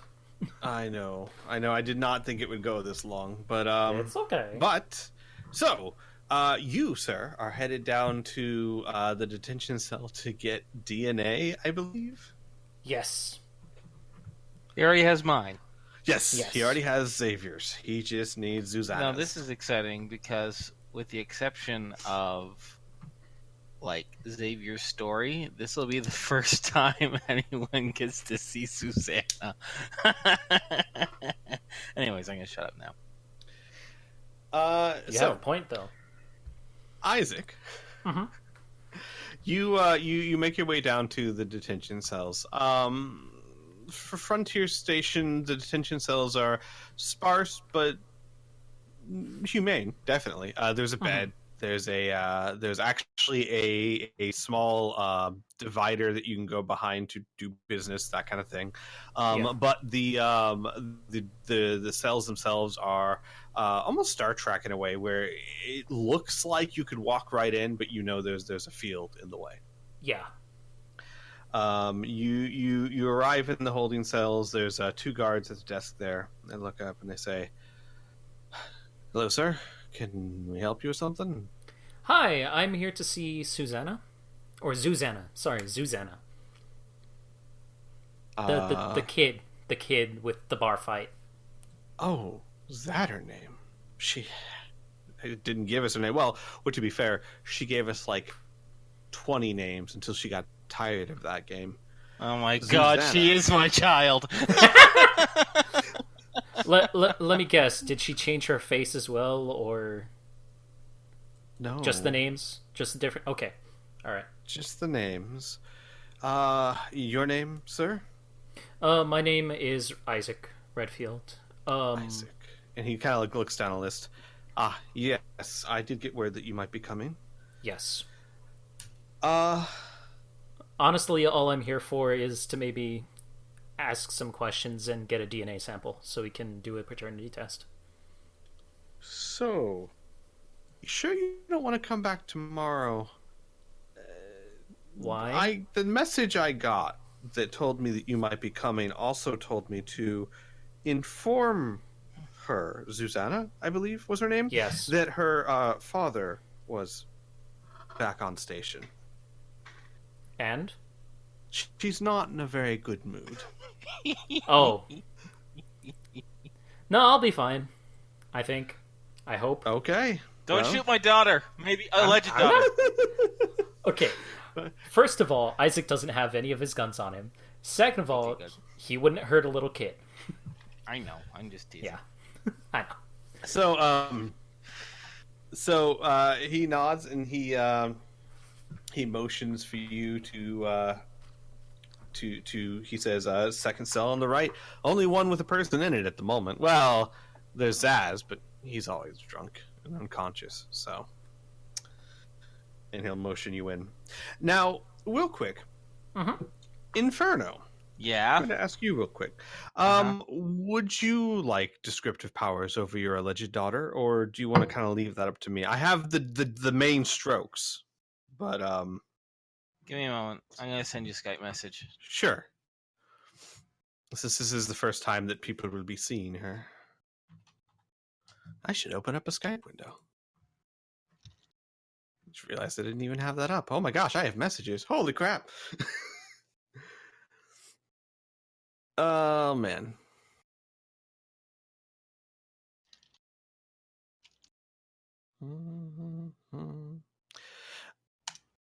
I will say, as he sends that, you do see two. You see two cells. One of them is a guy who's probably in his 40s, unconscious, beard, snoring, probably Zaz. Okay. All right. And you see in the other only cell that is, and I got that. Thank you, Inferno. Okay, cool. No problem. In the only other cell, there is a teenage, 14-ish, 15, young girl with what looks like black wavy hair, or at least it would be if it wasn't tied into a ponytail that was pulled tight against her skull. Like, you know, when this ponytail was made, it was pulled tight. She has fair skin, very fair skin, dark piercing eyes, and she's wearing what looks like just normal straight leather pants and a nondescript button-down shirt. She's sitting on the bed. Her feet don't quite reach the ground, and as you walk in, she's kind of swinging her feet back and forth, and just you can see that her hands are gripping the side of her bed, and the knuckles are white. Hi. How's it going? I'm fairly sure you don't know me. But I work with your father, or supposed father. We're trying to help you out of this situation. So, first things first, my name is Isaac. And you are? She looks up, and you see for the first time that she has very deep violet eyes. It's kind of striking, given the fair skin. And she looks at you, and she goes, "Tell me your name first." Did you not hear me? Because I said my name is Isaac. She kind of yawns, stretches. Yeah, your real name. That is my real name. Oh, right. Isaac. Got it. I'm Samantha. And she does this thing where she just kind of looks at you like she doesn't even think you would believe it for a second. Well, okay, Samantha, if you want to be called that. I know your real name's Zuzana, so that's great. But here's the thing. We're kind of struggling with this whole thing. This guy is supposedly royalty and is really, really, really mad at you. So royally smashed his face to a bar. Yeah, I heard that. How'd you do that, by the way? She looks at you for a second. She stands up. She goes, "Well, I mean, it's not too complicated. You just grab them by the back of the head. You use the hair. It helps a lot. And then just with all the force you can, just, boom, let gravity do the rest of the work. And if it doesn't quite break the first or second or third time, it's dedication more than anything. Commitment. And he's going to take out his holo computer. And how many times did you bash his head? Enough. Why the questions again? All right, and he's going to type enough. Gotcha. I'm just curious. Now what I'm gonna need for you is I'm gonna need a piece of hair, and here's a swab, and I'm going to need you to give me a saliva sample so that we can prove whether or not you are indeed his daughter. Because if we can prove that, then we might be able to get you out of this a lot easier. Or we have to go with the hard approach. How is being that man's daughter going to get me out of this easier? Have you met him? Oh. I love what you're doing, but my feelings. Like I said, I kind of work with the guy. So Well, I have then met you him. know. Well, see, there's a loophole with the law where we can just, instead of having you prosecuted and potentially have you transferred over to Noble Station and have some even worse stuff happen, we can just get you to go back home for 6 months, and then everybody's okay with it. I can't. Why? It's just not something you need to know. I can't. I've got Well, I something mean, I got to do. If it's about the bracelet, we'll get the bracelet. If that's How do you know about only... the bracelet? Because your dad told me to! Your supposed dad. I'm sorry. And he's going to kind of ruffle his hair a bit. She jumps up and screams, "What does he know about it? He doesn't know a damn thing. To him, it's just some item, some trinket." I don't believe you. I Isaac, think it means a lot to him. Yes? You, in your training, you felt this. You feel magic around this woman. Ooh, boy. Ooh, boy. Just 1 second. Mm-hmm. I'm gonna use Mind Block just in case. Okay. So she can't screw with my mind? Uh-huh. And he's Precautions just are gonna good. say, alright, calm down. Everything's gonna be okay. I'm trying to help. Please let me help you. She starts pacing back and forth. You know what? And I hope I'm not his daughter, because wouldn't that just be the thing? But don't tell him. Make him go through all of that. Oh, that would get him. Well, I'm the one that's gonna be knowing, not him. I'm not going to tell him. She stops and spins around. No. You tell him that I. And she like spins around again. Like she's very flustered right now, and she spins around again and she says, "Fine. You want to find out? What do you need? You need skin? You need hair? What do you need?" Oh, I need a couple of hairs with the skin tags, and here's a swab. And he's All gonna... right. Is there like You a transfer tell thing, Squee? him he can. I'm sorry. What? Is there like a transfer thing, Squee, that you can put? Oh in the yeah. box? There's like a thing where they put food and stuff. All right, then yeah, he's gonna put that on the food thing. Got it. She looks at it, and she takes the swab, and like while staring at you, she swabs, and then she takes out some hairs. She puts it in the thing, and she says, "Now, if he wants it, he can come get it." Oh no! Okay, and she puts it in the food thing. Mm-mm. No, where is it? Mm-mm. Where is She's it? keeping it. Is it in her hand? Yeah. It's like Yeah, she's smart. Okay, I would like to telekinesis it out of her hand.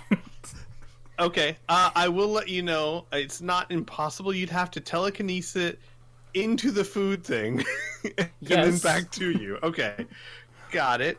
I have 142 ISP. I can inflict Let's see. No, I'll use all of it. Okay, if you want to spin the ISP, it's not a matter of getting it out of her hands. That's not a problem. Okay. So It's finesse. No.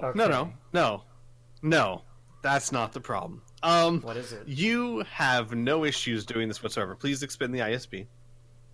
How much should I do? I'll expend, how much do you want to do? I'll expend 100. So that means that I'll be able to lift. Just 1 second, please. 700 tons. About 400 pounds. About there. Okay, so it flies from her hand into the food container, and I assume you quickly take it back to your side. Yes.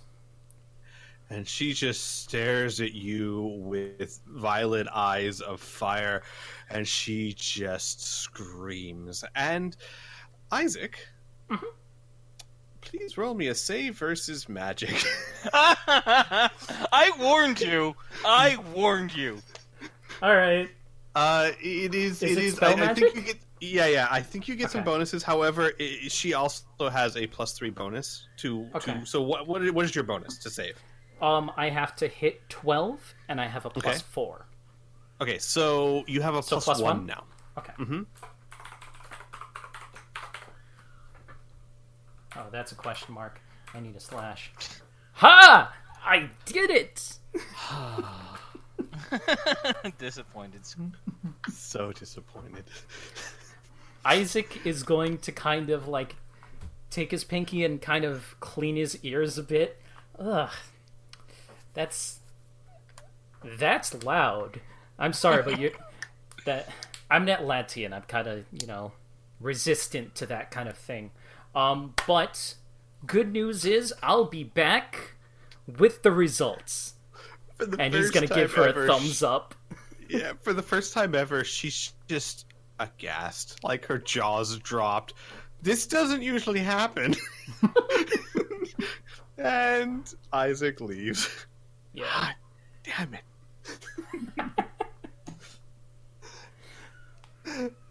All right. Well done, Isaac. All right. So, real quick before you all basically get back together, Anna. Yeah. If you want us to handle it narratively, Anna. Oh, he loves to talk about himself. He is the youngest son of the king and queen of Noble Station. Noble Station has had a long and storied monarchical tradition of 60 years, which to him is long and storied. He is there to make trade agreements on behalf of the monarchy of Noble Station, and he flaunts this quite a bit as a way to impress you. He is under diplomatic immunity. I'm sorry, can you repeat that? Yeah, diplomatic immunity. Okay. He flaunts that a lot as because he thinks you're an inspector. Yeah. And he does things like, I don't know, I don't want to get in trouble. I mean, not that I could with my diplomatic immunity. He's talking about maybe making a move on an inspector. He's very, very slimy. But he does mention that he, like I said, he wants to move Zuzana back to Noble Planet where she can be tried by the monarchy. He is 4th in line to the throne. And really the rest of it is just his feats and accomplishments, which seem highly suspect at his age, especially since you're new here, but you're pretty sure if he was in that many battles and that many wars, he probably would not have survived. I don't know. Only. Maybe those wars did happen. You don't know, but man, does not seem likely. Okay. Does he actually make any moves, or is he just chatting? It depends on Anna's attitude. Just smiling and nodding. Yeah, But, I would say. Hang on. You know what? Let me roll for it. How brave does this guy think he is? Okay. Do you want Anna to also roll like a trust intimidation check? No. Or is he too go focus on the beauty part? No, this is mostly just how smart is this guy. Oh, okay. He does not make any actual advances, though he does make several attempts to get you to come back to his room. Okay. She'll let him talk for about 45 minutes before saying, "Well, I'm sorry, sir, but it looks like I need to leave now. Maybe we can meet another time to conversation." Yes, I would very much like that. Perhaps once this nasty little business with that girl is over, we can celebrate. Well, I wouldn't be working then.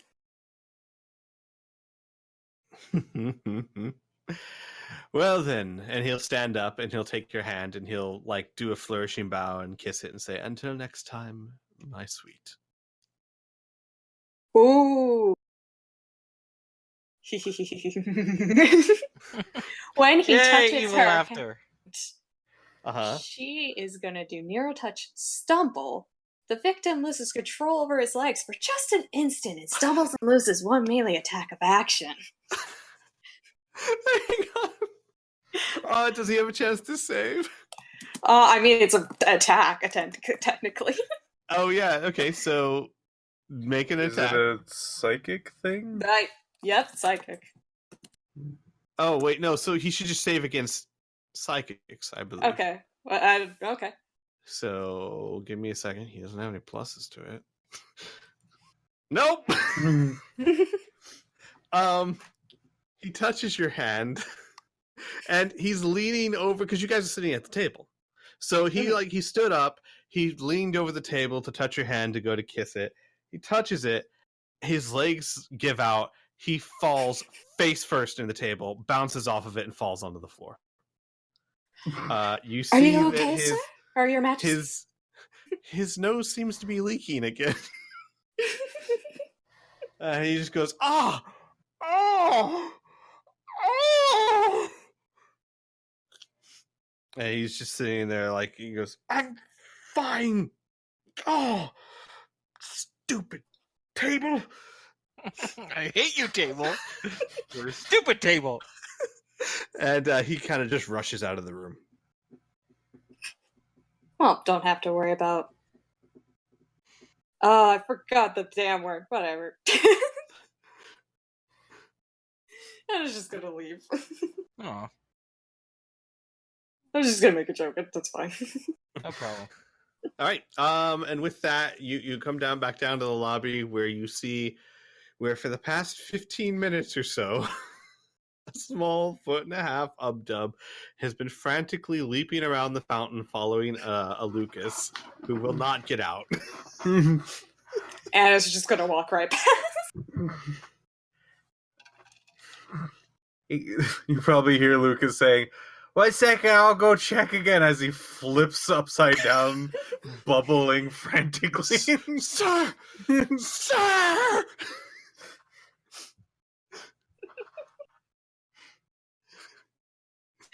She will wait outside for Lucas, but she's not gonna show that she knows him at the moment. The next time Lucas surfaces, you just hear this shrill, "Sir! If you do not get out of the fountain this instant, I will be forced to be very unpolite."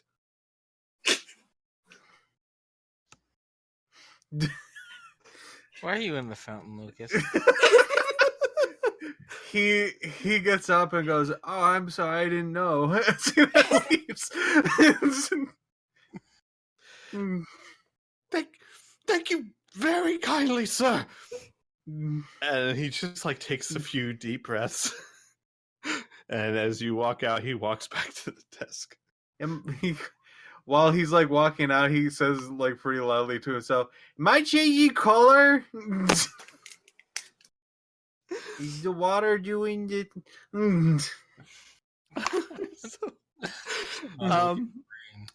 So is it fair to say you guys meet back up somewhere? Sure. We can either meet at the ship. We can reconnoiter where Xavier is forcing Kid to drink and rambling on about being a parent, maybe. Reproductions. Can we say that we meet up after Isaac is able to get the results? Yes, that would be nice. I think it's a great idea that we meet at the bar. That sounds fantastic. Okay, Yeah, that sounds cool. I'd say in today's day and age, results don't take very long at all. You know, you have the two methods. Of course, you have the convenience store bathroom test. You know, that's like just the little machine on the wall that, you know, are they really yours? But you can also... Wow, there's a lot of baby daddies out there. Wow, damn, a lot of baby daddies that you need a special machine to figure this out. Jesus. Or you can actually go... station culture is shit. Wait a second. You can go to the medical ward and get it done fairly quickly. And surprise, surprise, at least 50% DNA match. Okay. I thought you were gonna just like PM me the results and we It's have okay. it like we won't metagame. Yeah. Okay. All right. Spoiler alert: Inferno knew already. Yeah, I was gonna say. Okay. I was gonna be like, well, it's not What? ruining anything. You're breaking my immersion. So Isaac, you're able to get the results, and you all meet back at the bar. Lucas, you're somewhat dried off. Your shirt is probably a bit colored now. Is it actually colored? Uh-huh. Oh, Yeah, nice. the water was colored water. Nice. Mm. So Okay, so y'all are coming in. Okay, so Xavier, just finishing up his fourth drink, would swivel in his seat towards the new arrivals, and he'll say, "Okay, Anna, Lucas, give me some good news. What did you find out about this guy? What dirt do you know about this scumbag?" Hello? Lucas Anna, looks over to Lucas? Anna. He's a fucking scumbag, she says through her mute. Sorry. Say that again. He's a fucking scumbag. Well, I already knew that when he felt up a 14-year-old, but we need whoa, specifics. What? He felt He her did up. feel her up. Nice. Oh yeah, Xavier says, a little just a little wobbly, and his voice is slightly slurred as he says, "Oh yeah, we went over to the club, got a whole recording of what happened from the eyewitness, the owner bartender there, and yeah, she showed up with this LeBeau ass." On his arm, and she obviously was probably working him to get the bracelet, but he couldn't keep his hands to himself, and I was told at least 16 times he tried to make a physical move on her, and eventually push came to shove, and she shoved him right through a bar top. Which is good for her, but doesn't help with the assault part. But I'm starting to get a plan in my head. I've been thinking and drinking and talking with Kid here, and we need to know who we're up against. So he's a scumbag. Okay, what's the situation with him? He's the youngest son of the noble family from whatever center he's from. Okay, so he's an aristocrat. All right.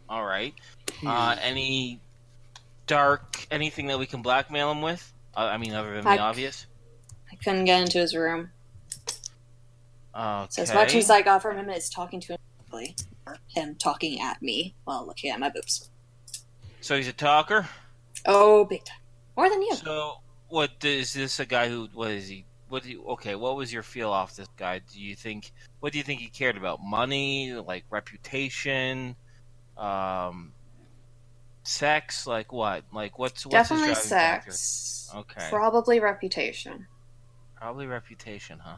He Okay. definitely liked to make stories up about himself. Really? Yeah. Well, I assume so. It would be a price if he managed to do all of those. It's this young life. Probably Xavier fact would check some of the events. Xavier will peer off in the distance for about 5 seconds. Then it'll look like something will click, and then he'll have a big smile on his face, and he'll say, "Okay, yeah, we can work on that." Hey, Isaac, did you get a genetic sample from Zuzana? Oh, I did. And boy is she mad at me. Oh, she's just mad at you? Xavier says, hopefully. Oh, no. You too, because you didn't have the balls to come, apparently. First of all, Xavier says, hey, I am... Her words, even though they weren't her words. Her words. Oh. Wait, those weren't her words? Wait, never mind. Anyways, doesn't matter. Let's not fight about that. We have to work together. Yeah. Okay, so, and did you go to a geneticist? Oh yeah, I have the results. Okay, don't tell me. Just tell me one thing. On her end, the gene report there, does it say how old she is? GM, does it say how old she is? Could a report tell such a thing? Gene? Well, this is also like the future. The super. Yeah, it's up to you, God. Oh, if you're wondering if genetically you can find out someone's age, let me Google. I'm wondering. Well, would she be in the system now that she was in jail? Also, I might need to reassess because I am not a geneticist. I assume age from DNA. Until recently, scientists could not look at someone's DNA and figure out how old they were, but all changed in 2013. Ooh. Okay. So yeah, well then. It's not 2013, so I assume. Yeah. Also, I was going to say, I said it was a 50% match. I'm assuming because, you get half your DNA from one parent and half from the other. I assumed 50%. I could be very wrong on how that works. No, you're wrong with that. Okay, I could be very wrong on that. What basically the DNA sample does is it looks for the half and seeing if the DNA sample is compatible. Then yes, it's like it's a 100% match. Dead on match. Yes, exactly. Yeah. Okay. All right. So not 50% because someone's like that would hold up in court. I'm like, okay, I might be very wrong on how DNA works. I don't know, but so I'll say yes. You can tell her age. Now I would say that I would assume also that such things could be tricked. But from the test itself, it shows that she's around 15 years of age, around give or take. Okay. Xavier says, okay. So Xavier. Okay, go ahead. Sorry, Isaac.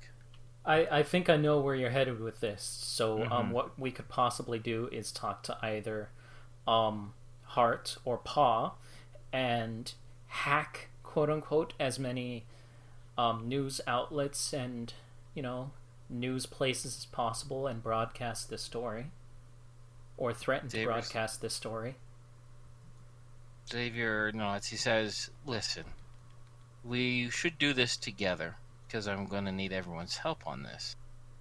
Isaac is around the target of what I had in mind. We can either go the high road or we can go the low road, Xavier says with a smile. He doesn't deserve the high road. Okay, well, let me just outline the high road for the sake of, everyone knowing what the deal is. The high road is coming to Paul with this situation, letting him know, with eyewitness testimony and genetic proof, that Zuzana is although she has reached sexual maturity, her mental maturity is not high enough to be groped by some adult, says Xavier, seething through his teeth. And then maybe with that new information, Paul might just drop everything completely as arbiter. Oh, hold up. Oh, yeah, go ahead, kid. I, for the life of me, can't remember. Was there any mention of his age? Mid-20s. Or young 20s. Yep. Yeah. Correct. Mid-20s. Mid-20s, yeah. Okay. Xavier says the low road, Xavier says, which is what I'm leaning towards, because whether this girl is my daughter or not, no one deserves that shit, is to hit it where it hurts. Obviously, this guy has connections, enough for Pa to tiptoe around him. So the good old-fashioned punching a person or extracting physical vengeance isn't going to do it. Hell, look what Zuzana did and where she ended up. It's not going to serve us any purpose to do that. However, let's hurt this man where he can never survive and this thing he can't recall. News outlets are fine, right? But I'm thinking of two main places where he might care. Frontier Station, Xavier says. He's here for diplomatic reasons, right? So instead of hacking the news outlets, we either by hook or by crook get into as many intercom and speaker systems as we can. And when I confront him, we live broadcast the conversation in which he will admit he molested an underage woman. And I have a feeling, Anna, is this something he's going to be really ashamed about? He seems to be a pretty prideful man, from what I've heard already. I'm not sure. Well, I guess we're going to just have to find out, says Xavier. Regardless. He was very adamant. Adamant about what? That she was making them on him. But, Xavier says, we have a different story, of course. The other thing, too, is that... can you guys hear me? Yes, we can hear you. Yeah. Okay. Alright, and Xavier says the other part of this is I'm assuming this guy has parents, aristocratic parents, right? Now, I wonder if they're going to be very hear all of this as well. So we're also going to want to open communication with his family. Right? Yeah. Mm-hmm. And that could seriously hurt him as well. And I'm thinking the public embarrassment and shame of what he did will be enough to cause him to drop the charges, or at the very least, it's gonna really, really, really hurt his reputation. Remember what we did, Xavier says, to that CCW customs officer? Yeah. A while back? Yeah. I want that to be nothing. I want everyone to be talking about this. And I'm willing to pay personally from my own funds whatever it needs, whatever strings need to be pulled to make this happen. So what do you guys think? If you want to add on to this plan, I won't say no. I did leave avenues open for me to meet with him again that we can take advantage of. Oh, good. We can ambush him, Xavier says with a smile. Honestly, I like Unless this. you want to conduct the questions, but I don't know if you'd be up for such chicanery. No, you can do that. Good. We'll trap him in a nice public place then.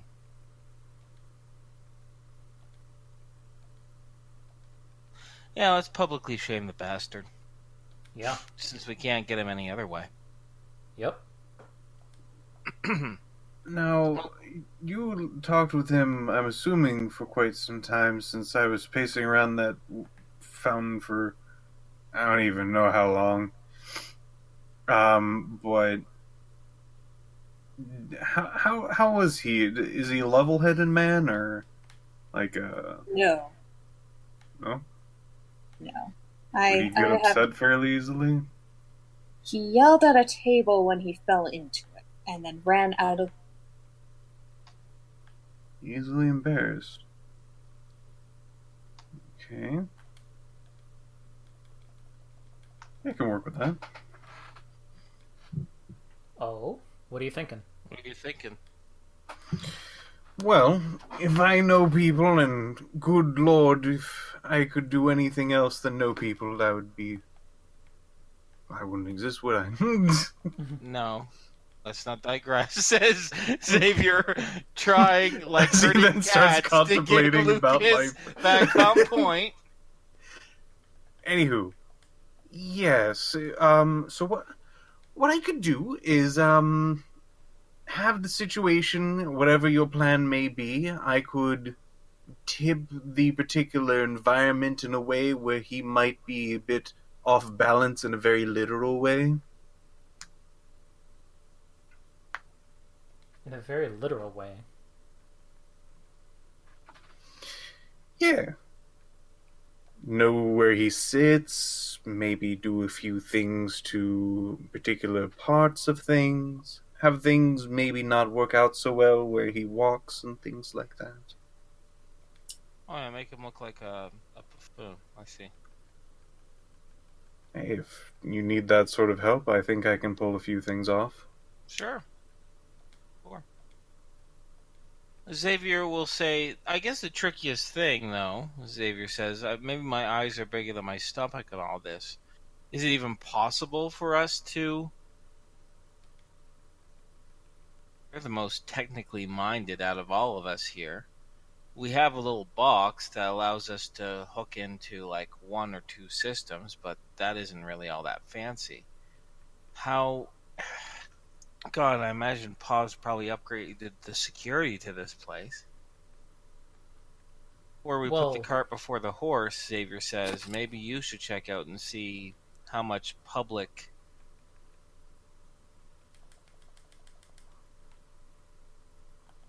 Yeah? Frontier Station's speakers. Well, what I was thinking was, I imagine that if we were to tell Pa about this and the whole situation and all of that, he would be almost willing to help us and just give us access. And fake, quote-unquote, hack, which I'm sure that Hart could do. Xavier ponders a little bit and he says, well, I was hoping with Pa we could do it's better to ask for forgiveness than permission. But maybe Pa's in a sticky political situation. You're right, maybe we should chat with him. Maybe we can convince Pa to let us out this fellow and get him out of his hair, so to speak. Yeah. That might be a whole lot easier. It's true. Okay. I like that. Well then, let's go see Pa. Yeah. And the party went off arm in arm to go see Pa. No, La la la la la. With Xavier falling after 3 seconds. I was gonna say half drunk. Intoxicated. He's half cut right now. Yeah. So you go to Pa's office. You see Darius there. Looks like he's doing some form of crossword puzzle. And he looks up and he goes, "Well, you guys are becoming regulars, it seems." Yeah, we're still dealing with that situation. He shakes his head. He goes, most people that take that deal, the deal, 80 million and all that, they usually end up just owing Pa money. I always thought it was a crazy idea of his. Surprised to see it actually worked out for once. Well, you say, you meet talent with opportunity, and you make a lot more than 80 million. Yes, so it would seem. Well, go on in. I'll let him know you're coming. Thanks. And you wait a few moments, then you're buzzed in. You see Pa at his desk. Hello, Pa. Just the man I wanted to see. I had people looking for you. Looking for us? Why? No. What's up? You, in particular, he says, pointing to Xavier. Hmm? After Isaac went down to go talk to this girl, she has been requesting to see you, from what the guards tell me, incessantly. Oh. Now, we could sedate her or put her in some more solitary confinement, but I was thinking that perhaps the easiest solution would simply be for you to go talk to her. Xavier ponders and he says, "Okay, all right, okay, hold up. I have okay. Pull back for a second. Out Sure. of character, I have an idea. Yes. I'm thinking if things go to plan, have the party entrap and embarrass this guy, and in the meantime, Xavier will head over and talk with Zuzana. That way, we can kind of do two things at once, and it's a slight party split. You know what I mean? But it would Yeah. probably save us some times, and it would give the party something to do while Xavier's chatting with his kiddo, his possible Yeah. kiddo. Yeah. Sounds interesting. Okay. All right. Now, So, go ahead. out of character as well. Sure, you don't want a person to, I don't know, maybe be there if something goes wrong. Oh yeah, yeah. I want Lucas to be with me. That way, he's magic. He's my magic safety net. Yeah. Okay. Cool. All right. If you're okay with that guy, if you're okay with that idea, and Anna can get some revenge on the Lech as well. So, okay. So Xavier will talk to Pawn. He'll say, "Okay, after when we're done talking here, I'll go see her." And then he'll look over towards Lucas and he'll ask, "Can you come too? Because you're the most other magic person I need, and it'd be handy if I had you in my corner." No, if you need magic, I'm there. I just Right. yeah. He looks actually like a little excited about what's going on. He's like, I don't know. Wait, what kind of magic you need? Do you want me to turn some red or blue or? You know what? Let's just play it by ear because I don't know what magic she's got either. So I mean, maybe you can help assess and all that. But that's not why we're here, Pa. We're here because we found out a few disturbing things, and we have a possible solution that we want to pitch at you. All So, right. Pa, you probably don't know, but Isaac, go ahead and show him the genetic report. But this girl looks like she's just 15 years old, if anything. That's a higher estimate. Yeah. Now, we've also talked with the bartender owner at what was it called? Vice something. Viso. Viso. At Viso, she gave a disturbing eyewitness report. Right now, I'm sure you've stuck with a lot of he said, she said. The problem is the he is a guy with a lot of political clout, and the she is a bratty, mischievous, stubborn child. But we have some decent evidence that he kind of put his hands on her over and over again, and that's what spurred the physical assault. So, what's more problematic, Xavier asks, the sexual assault beforehand or the physical assault afterwards? They're both in the wrong, and this gives you an even stickier quagmire, especially if this goes to court. However, Pa, is it fair to assume that if this guy was completely out of your hair, and I mean on the up and up level, the problem would solve itself? Well, it might cause issues with negotiations, but I can't imagine those issues would be more complex than what I'm facing now. Well, Xavier says, perhaps whatever negotiations he's here for, maybe after our plan gets underway, he might actually have to actively be replaced, and you'll be with someone a little bit more desirable here on the station and negotiating for Fable. For Noble Station. For such a thing to happen, whatever drives him out would have to have no connection to me or any agency affiliated with the station. Precisely, Xavier says. Now, you and I are thinking on the exact same level. Whatever thing that would oust him would have to make you completely and utterly blameless and uninvolved. And we want to offer that solution. Now, Xavier says, we can do this really simple.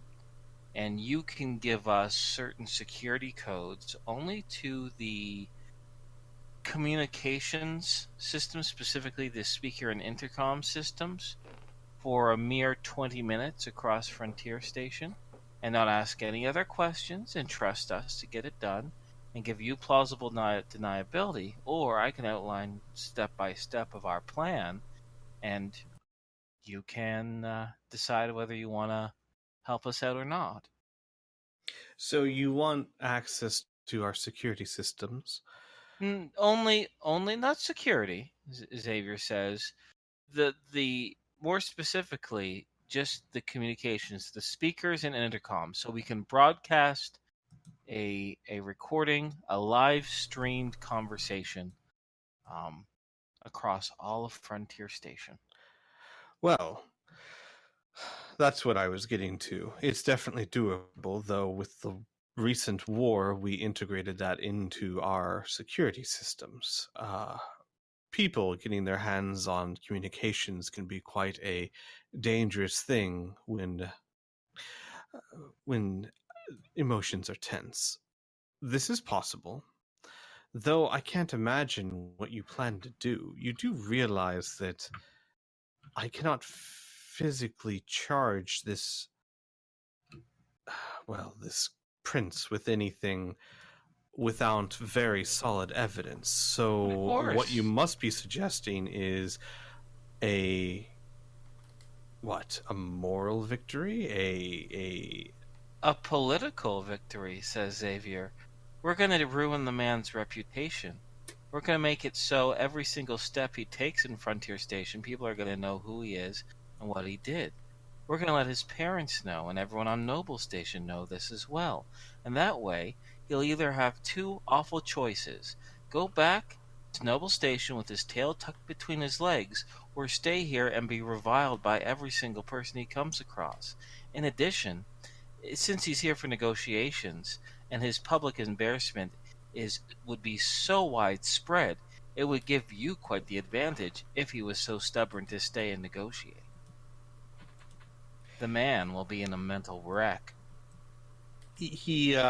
Paul leans back considering your words, and he says, I could see that. I don't need to know the details, of course, but might I suggest, given the situation, it would have to be clear that he understood fully what he was doing and to whom. It might be wise to try and get some form of acknowledgement. Mm-hmm. Well, I will leave that up to our interviewee as you look towards Anna and Isaac and Kid. And he says, he looks at the Isaac, did you give him the DNA report? Oh yeah. And he reads over it, and then he looks over Xavier. He says, have you seen this? No, I don't even tell me. Not yet. Pa just kind of sighs, and he says, from one father to another, let me give you some advice. Don't run from that. And he just throws it on the table. I have no time. And let me be very clear about this. Wait. Did Pa just fucking out me? Yes, he did. Because Pa said I had this whole reveal where I was gonna keep it in an envelope and have a heart-to-heart with Zuzana and be like, if you really want to know, here you go type of thing. Fucking Pa. Fine, whatever. Pa. I can work. Pa is no nonsense. He doesn't have time for that. So I'll blame Isaac for it. Yeah. Yeah, blame Isaac. You had plus signs. Is there any way is there any actions he could commit that would take away his political or what am I thinking of? Diplomatic immunity. Diplomatic immunity, thank you. If you could find some way to make him not royalty anymore. There are extreme cases, murder or terrorist acts, things of that nature, though unfortunately as ugly as what he did was, it is nowhere near enough.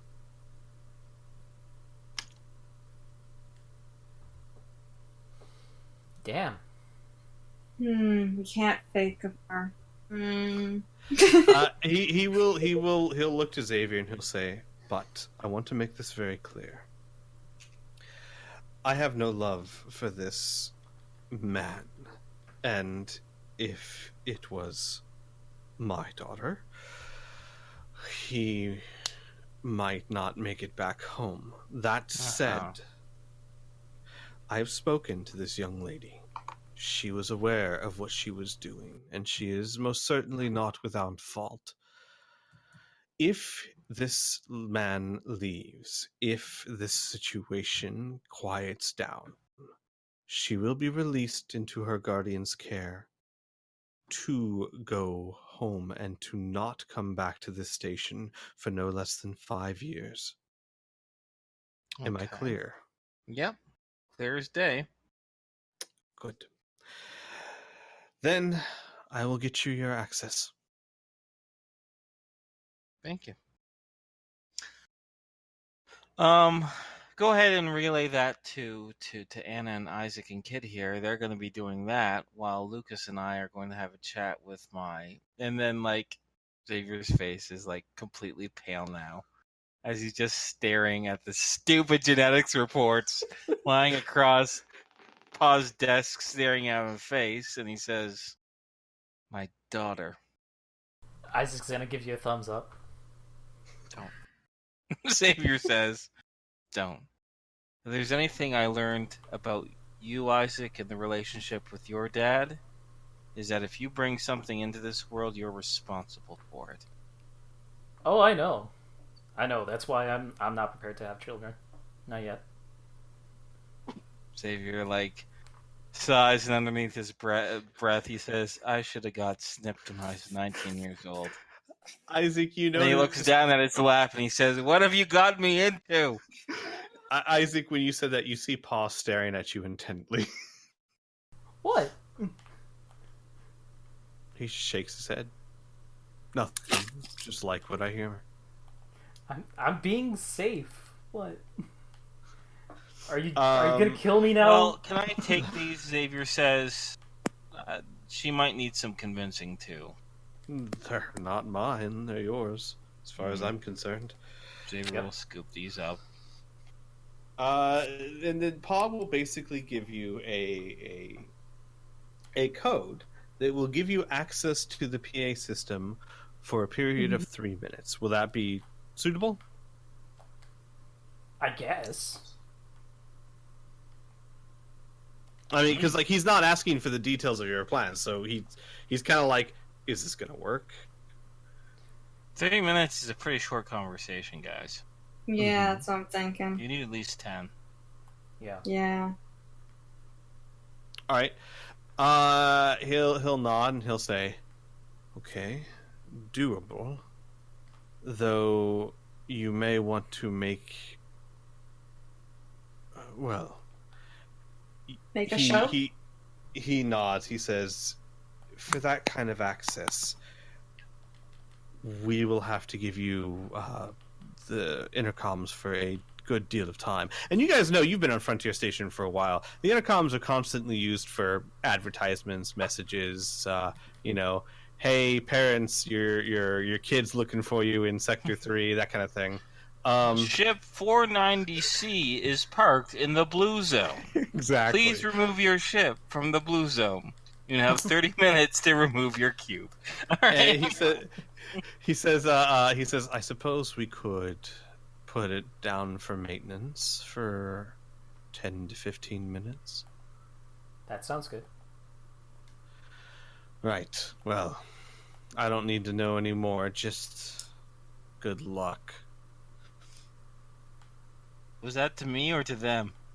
Yes. Good. Xavier says. Well, come on, Lucas.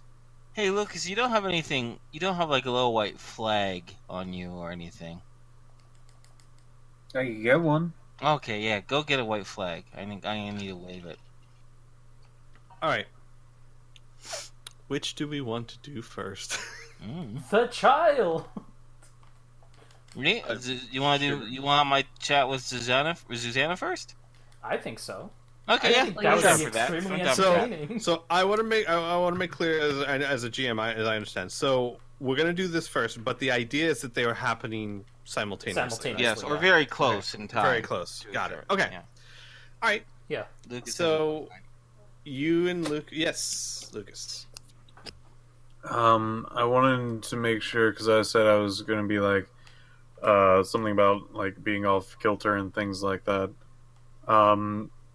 Since he's being awayed, is Sarah around?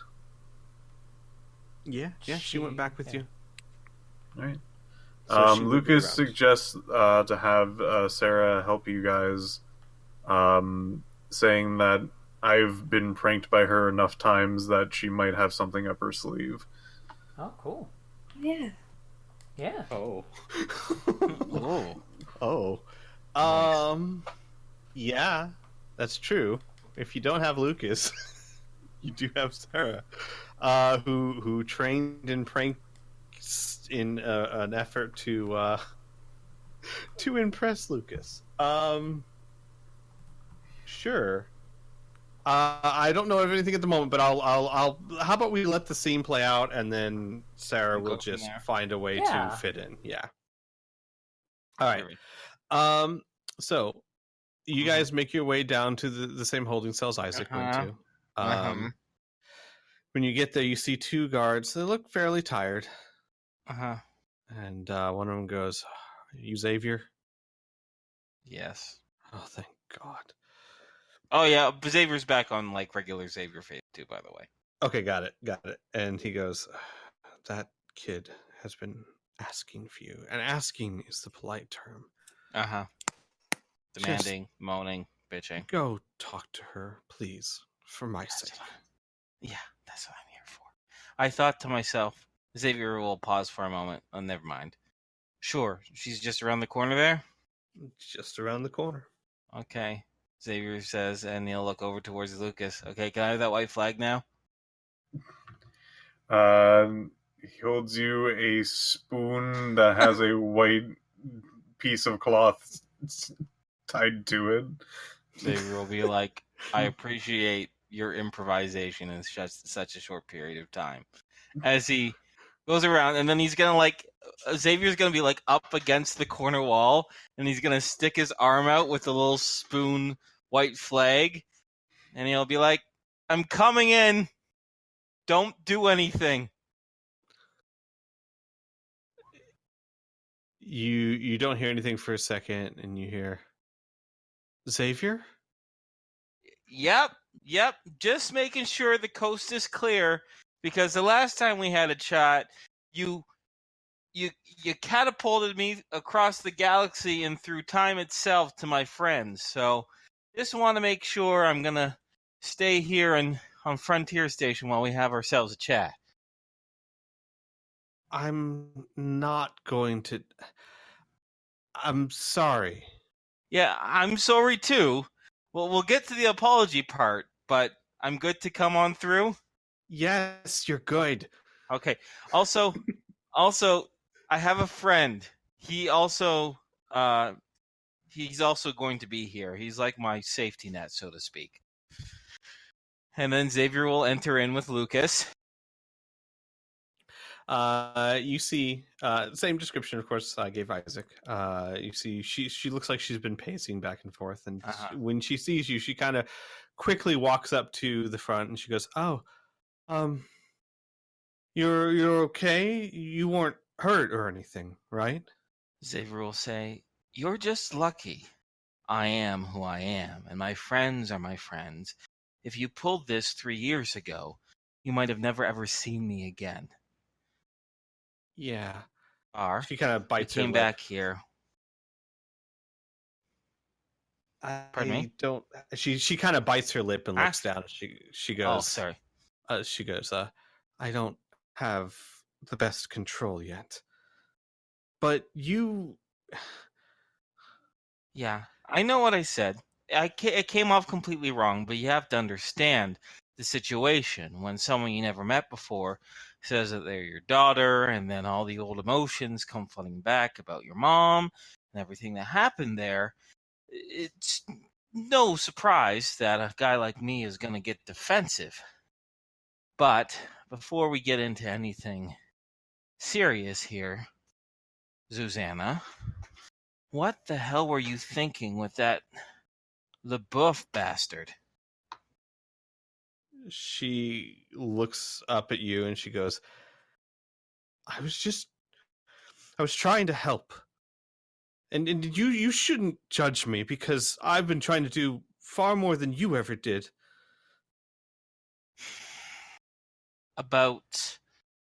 And Xavier says, from what I heard, you were asking about this bracelet. Is it the same bracelet that I took off with 15 years ago? Yes, of course it's the same. How do you know it's the same? How do I know? Because there's only one bracelet. You don't even know what that meant to Mother, did you? Or why she was after it? Xavier says, I know it meant a lot to your mother, and I know it broke your heart when I left with it. I didn't do it. There's no reason why you should believe a word that I say, but I'm going to say them anyway. I wouldn't have done it if I didn't think it was extremely important. And that decision kept me up for months at a time. I didn't sleep. I never thought I'd see your mom again, and I had no idea that, we brought you into the world either. She shakes her head and she goes, you don't understand. I mean, how could you? That bracelet wasn't just some prize. She promised a baron, a very powerful baron, that she would get it for him. And when she didn't, she failed her promise. And I grew up with my mother being little more than a slave to this man. And without that bracelet, she can't be free of him. My mother, as proud and powerful as she is, has to work for this pig. So, since no one else seemed to want to do anything about it, I thought I'd track you down. Maybe, I don't know, I thought you'd still have the bracelet, but of course you didn't. So then I looked for who did, and it was that asshole. Xavier says. And so, what was the plan? Were you going to sleep with this guy in order to get this bracelet, Zuzana? No, of course not. I just wanted to buy it from him. Did you know anything about this guy? You wanted to buy it buy him with what? I hadn't quite worked that part out yet. You haven't? Okay, listen. Xavier says, if we're going to be doing this, you got to do it right, all right? I got to take you to school. You have so much to learn. And listen, here's the problem. I was your age. When I'm your age, I think I know everything about the world and everything will get figured out. But it doesn't work that way. Okay? So, first things first, we got to get you out of here. Second thing is that you're talking about your mom and her welfare. Do you not think right now does she even know where you are? No. No, exactly. No, she doesn't know. So right now, probably the person that your mother loves the most in the entire world has gone missing without a trace. She's worried, absolutely worried sick. How many sleepless nights she might be having right now? She looks Xavier right in the eye. Wouldn't be the first time. Great time to disconnect from Squee. Oh no! Oh no! I thought that was didn't good hear that too. Part. One moment. Ow! I thought it was a zinger. All right. Well, what did she say in reply? She looks at Xavier right in the face and says, "Wouldn't be the first time." Xavier's gonna double back like he was just physically punched in the face. He says, "Yeah, I deserve that." So, Xavier says, how about this? Me and my friends are going to get these charges dropped, and we're going to find everything this guy knows about this bracelet. Before we go chasing after that, you and I and them head over on my ship. We're going to head back to your mom. We're going to reunite you, and then together, listen, either one of two things is going to happen, all right? All of us together are going to work together to get this bracelet to pay off this Baron guy, or your mother's never going to want to see me again, and then I'm going to have to find the bracelet in order to redeem myself. Either way, Zephaniah has to know that you're okay, right? Fine, yes. But and she looks at you. She's as likely to kill you as anything else. Yes, I'm aware of that, says Xavier, which is why I'm going to need you to put in a good word for me. So you believe me now that I'm your daughter? Yeah, about that, says Xavier as he brings up with his hands and shows it to her through the security barrier. And he'll say, yeah, I don't just know, it's pretty much confirmed. She looks at it, looks at you, and she goes, I can't read that language. Oh. Yeah, you're my daughter. Oh. Mm-hmm. Well, I mean, right. I knew that. Yeah, of course you did. Yeah, of course. That's another thing. If you're going to be my kid, I'm going to have to start teaching you how to do things right. And first of all, you just made the biggest mistake in the world. And you know what that was? Trying to teleport your friend to some other place? Xavier laughs and he says, no. Look where you are. The biggest mistake you just made, Zuzana, is that you got caught. She shrugs. It was worth it. No, it wasn't. It wasn't worth it. Big mistake. Things can be worth so much more, but we're getting ahead of ourselves. You're going to have to sit tight here for a little while longer. We're in the midst of, let's just say, publicly shaming this bastard. And hopefully it will allow enough political leeway for him to drop all these charges against you. Once that's done, yeah, we're gonna enact stage 2 of our plan. Got it. Real quick, Lucas. Yeah. Two things. One, you wanted to do a roll to see if you just knew about bracelets? I like to treat my galactic lore as more of kind of a bardic knowledge, so more of any stories or tales of a. Sure. Right. Any pluses or minuses to this? No, just roll. Okay. Wow, that's a good roll.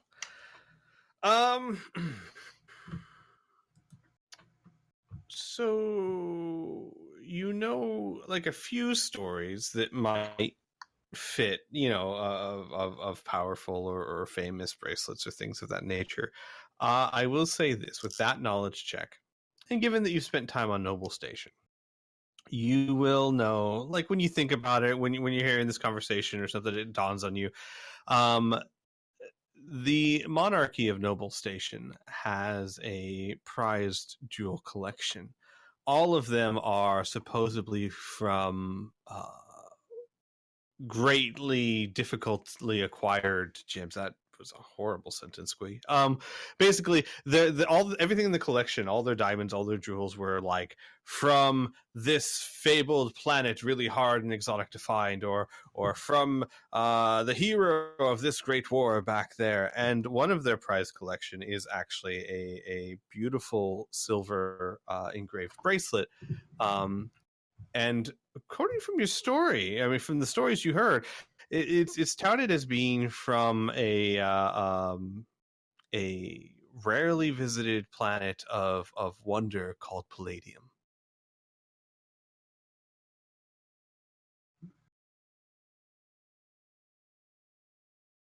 So like that's where it came from, or is that like where the person usually like tries to collect or No, that's where according to the display or the stories you've heard, that is where supposedly this particular bracelet came from. Okay. All right. And then the second thing is, I don't know. I've always played it in this campaign that if you are a practitioner of magic, you can, to a certain extent, sense or feel magical energy of things or people around you. Not, without doing the spell, you can't get any specifics, but you can tell if there is someone else who is powerful or not, right? Just like Isaac did when he came in the room. Something very strange, Lucas, that you're noticing with this girl here, Zuzana. When she is calm, you don't feel a thing. When she is agitated, she shoots through the roof. It's very strange. And the biggest thing that comes to mind is unstable. Because, like, for you, Lucas, your strength is always your strength. You know what it is. You know whether you're angry, sad, happy, or glad. It's that strength. You get the impression that this girl's strength is rising and falling with her emotions.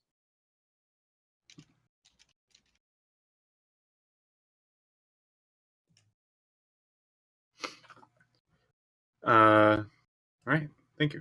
Mm-hmm. Cool. Anyways, just to kind of wrap up the scene too, Xavier will be like, by the way, Zuzana, this is one of my dear and closest friends, Lucas.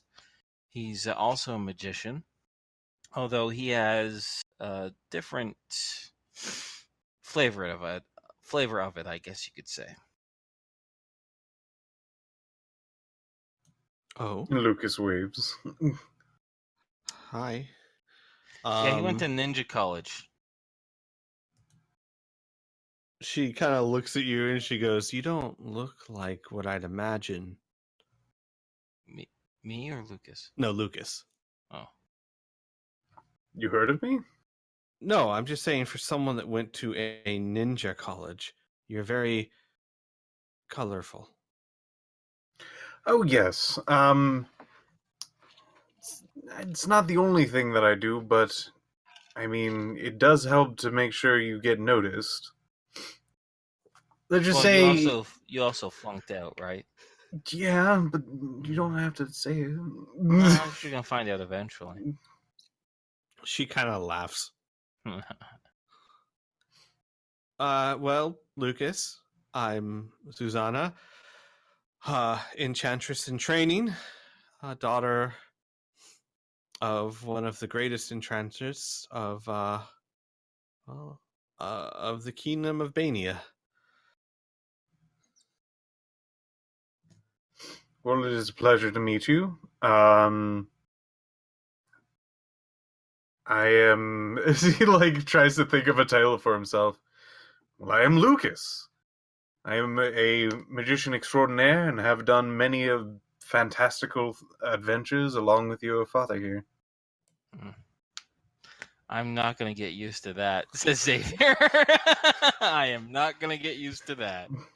And with that, is it okay if we move over to the definitely. other? Oh, All without right. a doubt. Without a doubt. All right. So, other guys, you're taking Sarah with you. I should probably ask, just to be sure, do you want to take any other NPCs with you? I don't know. Do you think Ryle would fit on station? Oh my god, no. Talk to my giant worm. And the necklace, of course. Does what's his name? I'm forgetting all words tonight. LeBeau. Not LeBeau. On the ship. Magic Cyber guy. 6? No, Oh, sorry. Cathor. Cathar. Cathar. Yeah. Does Cathar have like a spell or something that can keep someone like frozen for a Keep longer someone- period of time? I'm sorry, Like, keep kinda- someone what? Frozen. Like paralyzed or something. Hang on. Let me take a look at his spell list.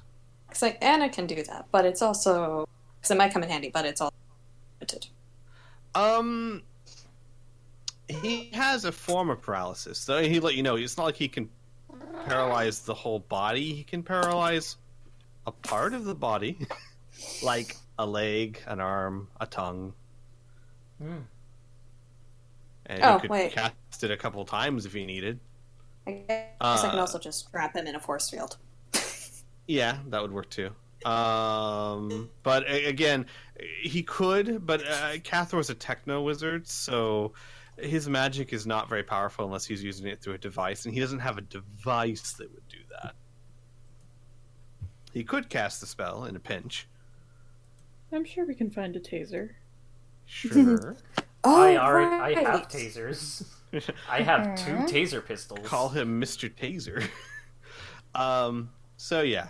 All right, I so forgot I had those stick things. where do you guys want to try and play this scenario out? I can, depending on what other people do, draw him out of the room, or we can get into the room. Well, you were going to do this someplace. Oh, no, you were at least going to broadcast. So it doesn't have to be in a public place. It's just going to be broadcast publicly, correct? Yeah. Are we Yeah, doing a it's- broadcast right now? Well, we were thinking of it.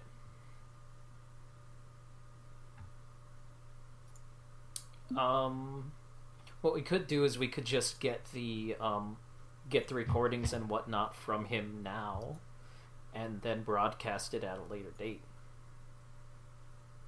like in an hour or something. Oh, God. I just So we can thought kind of something. blackmail him. What?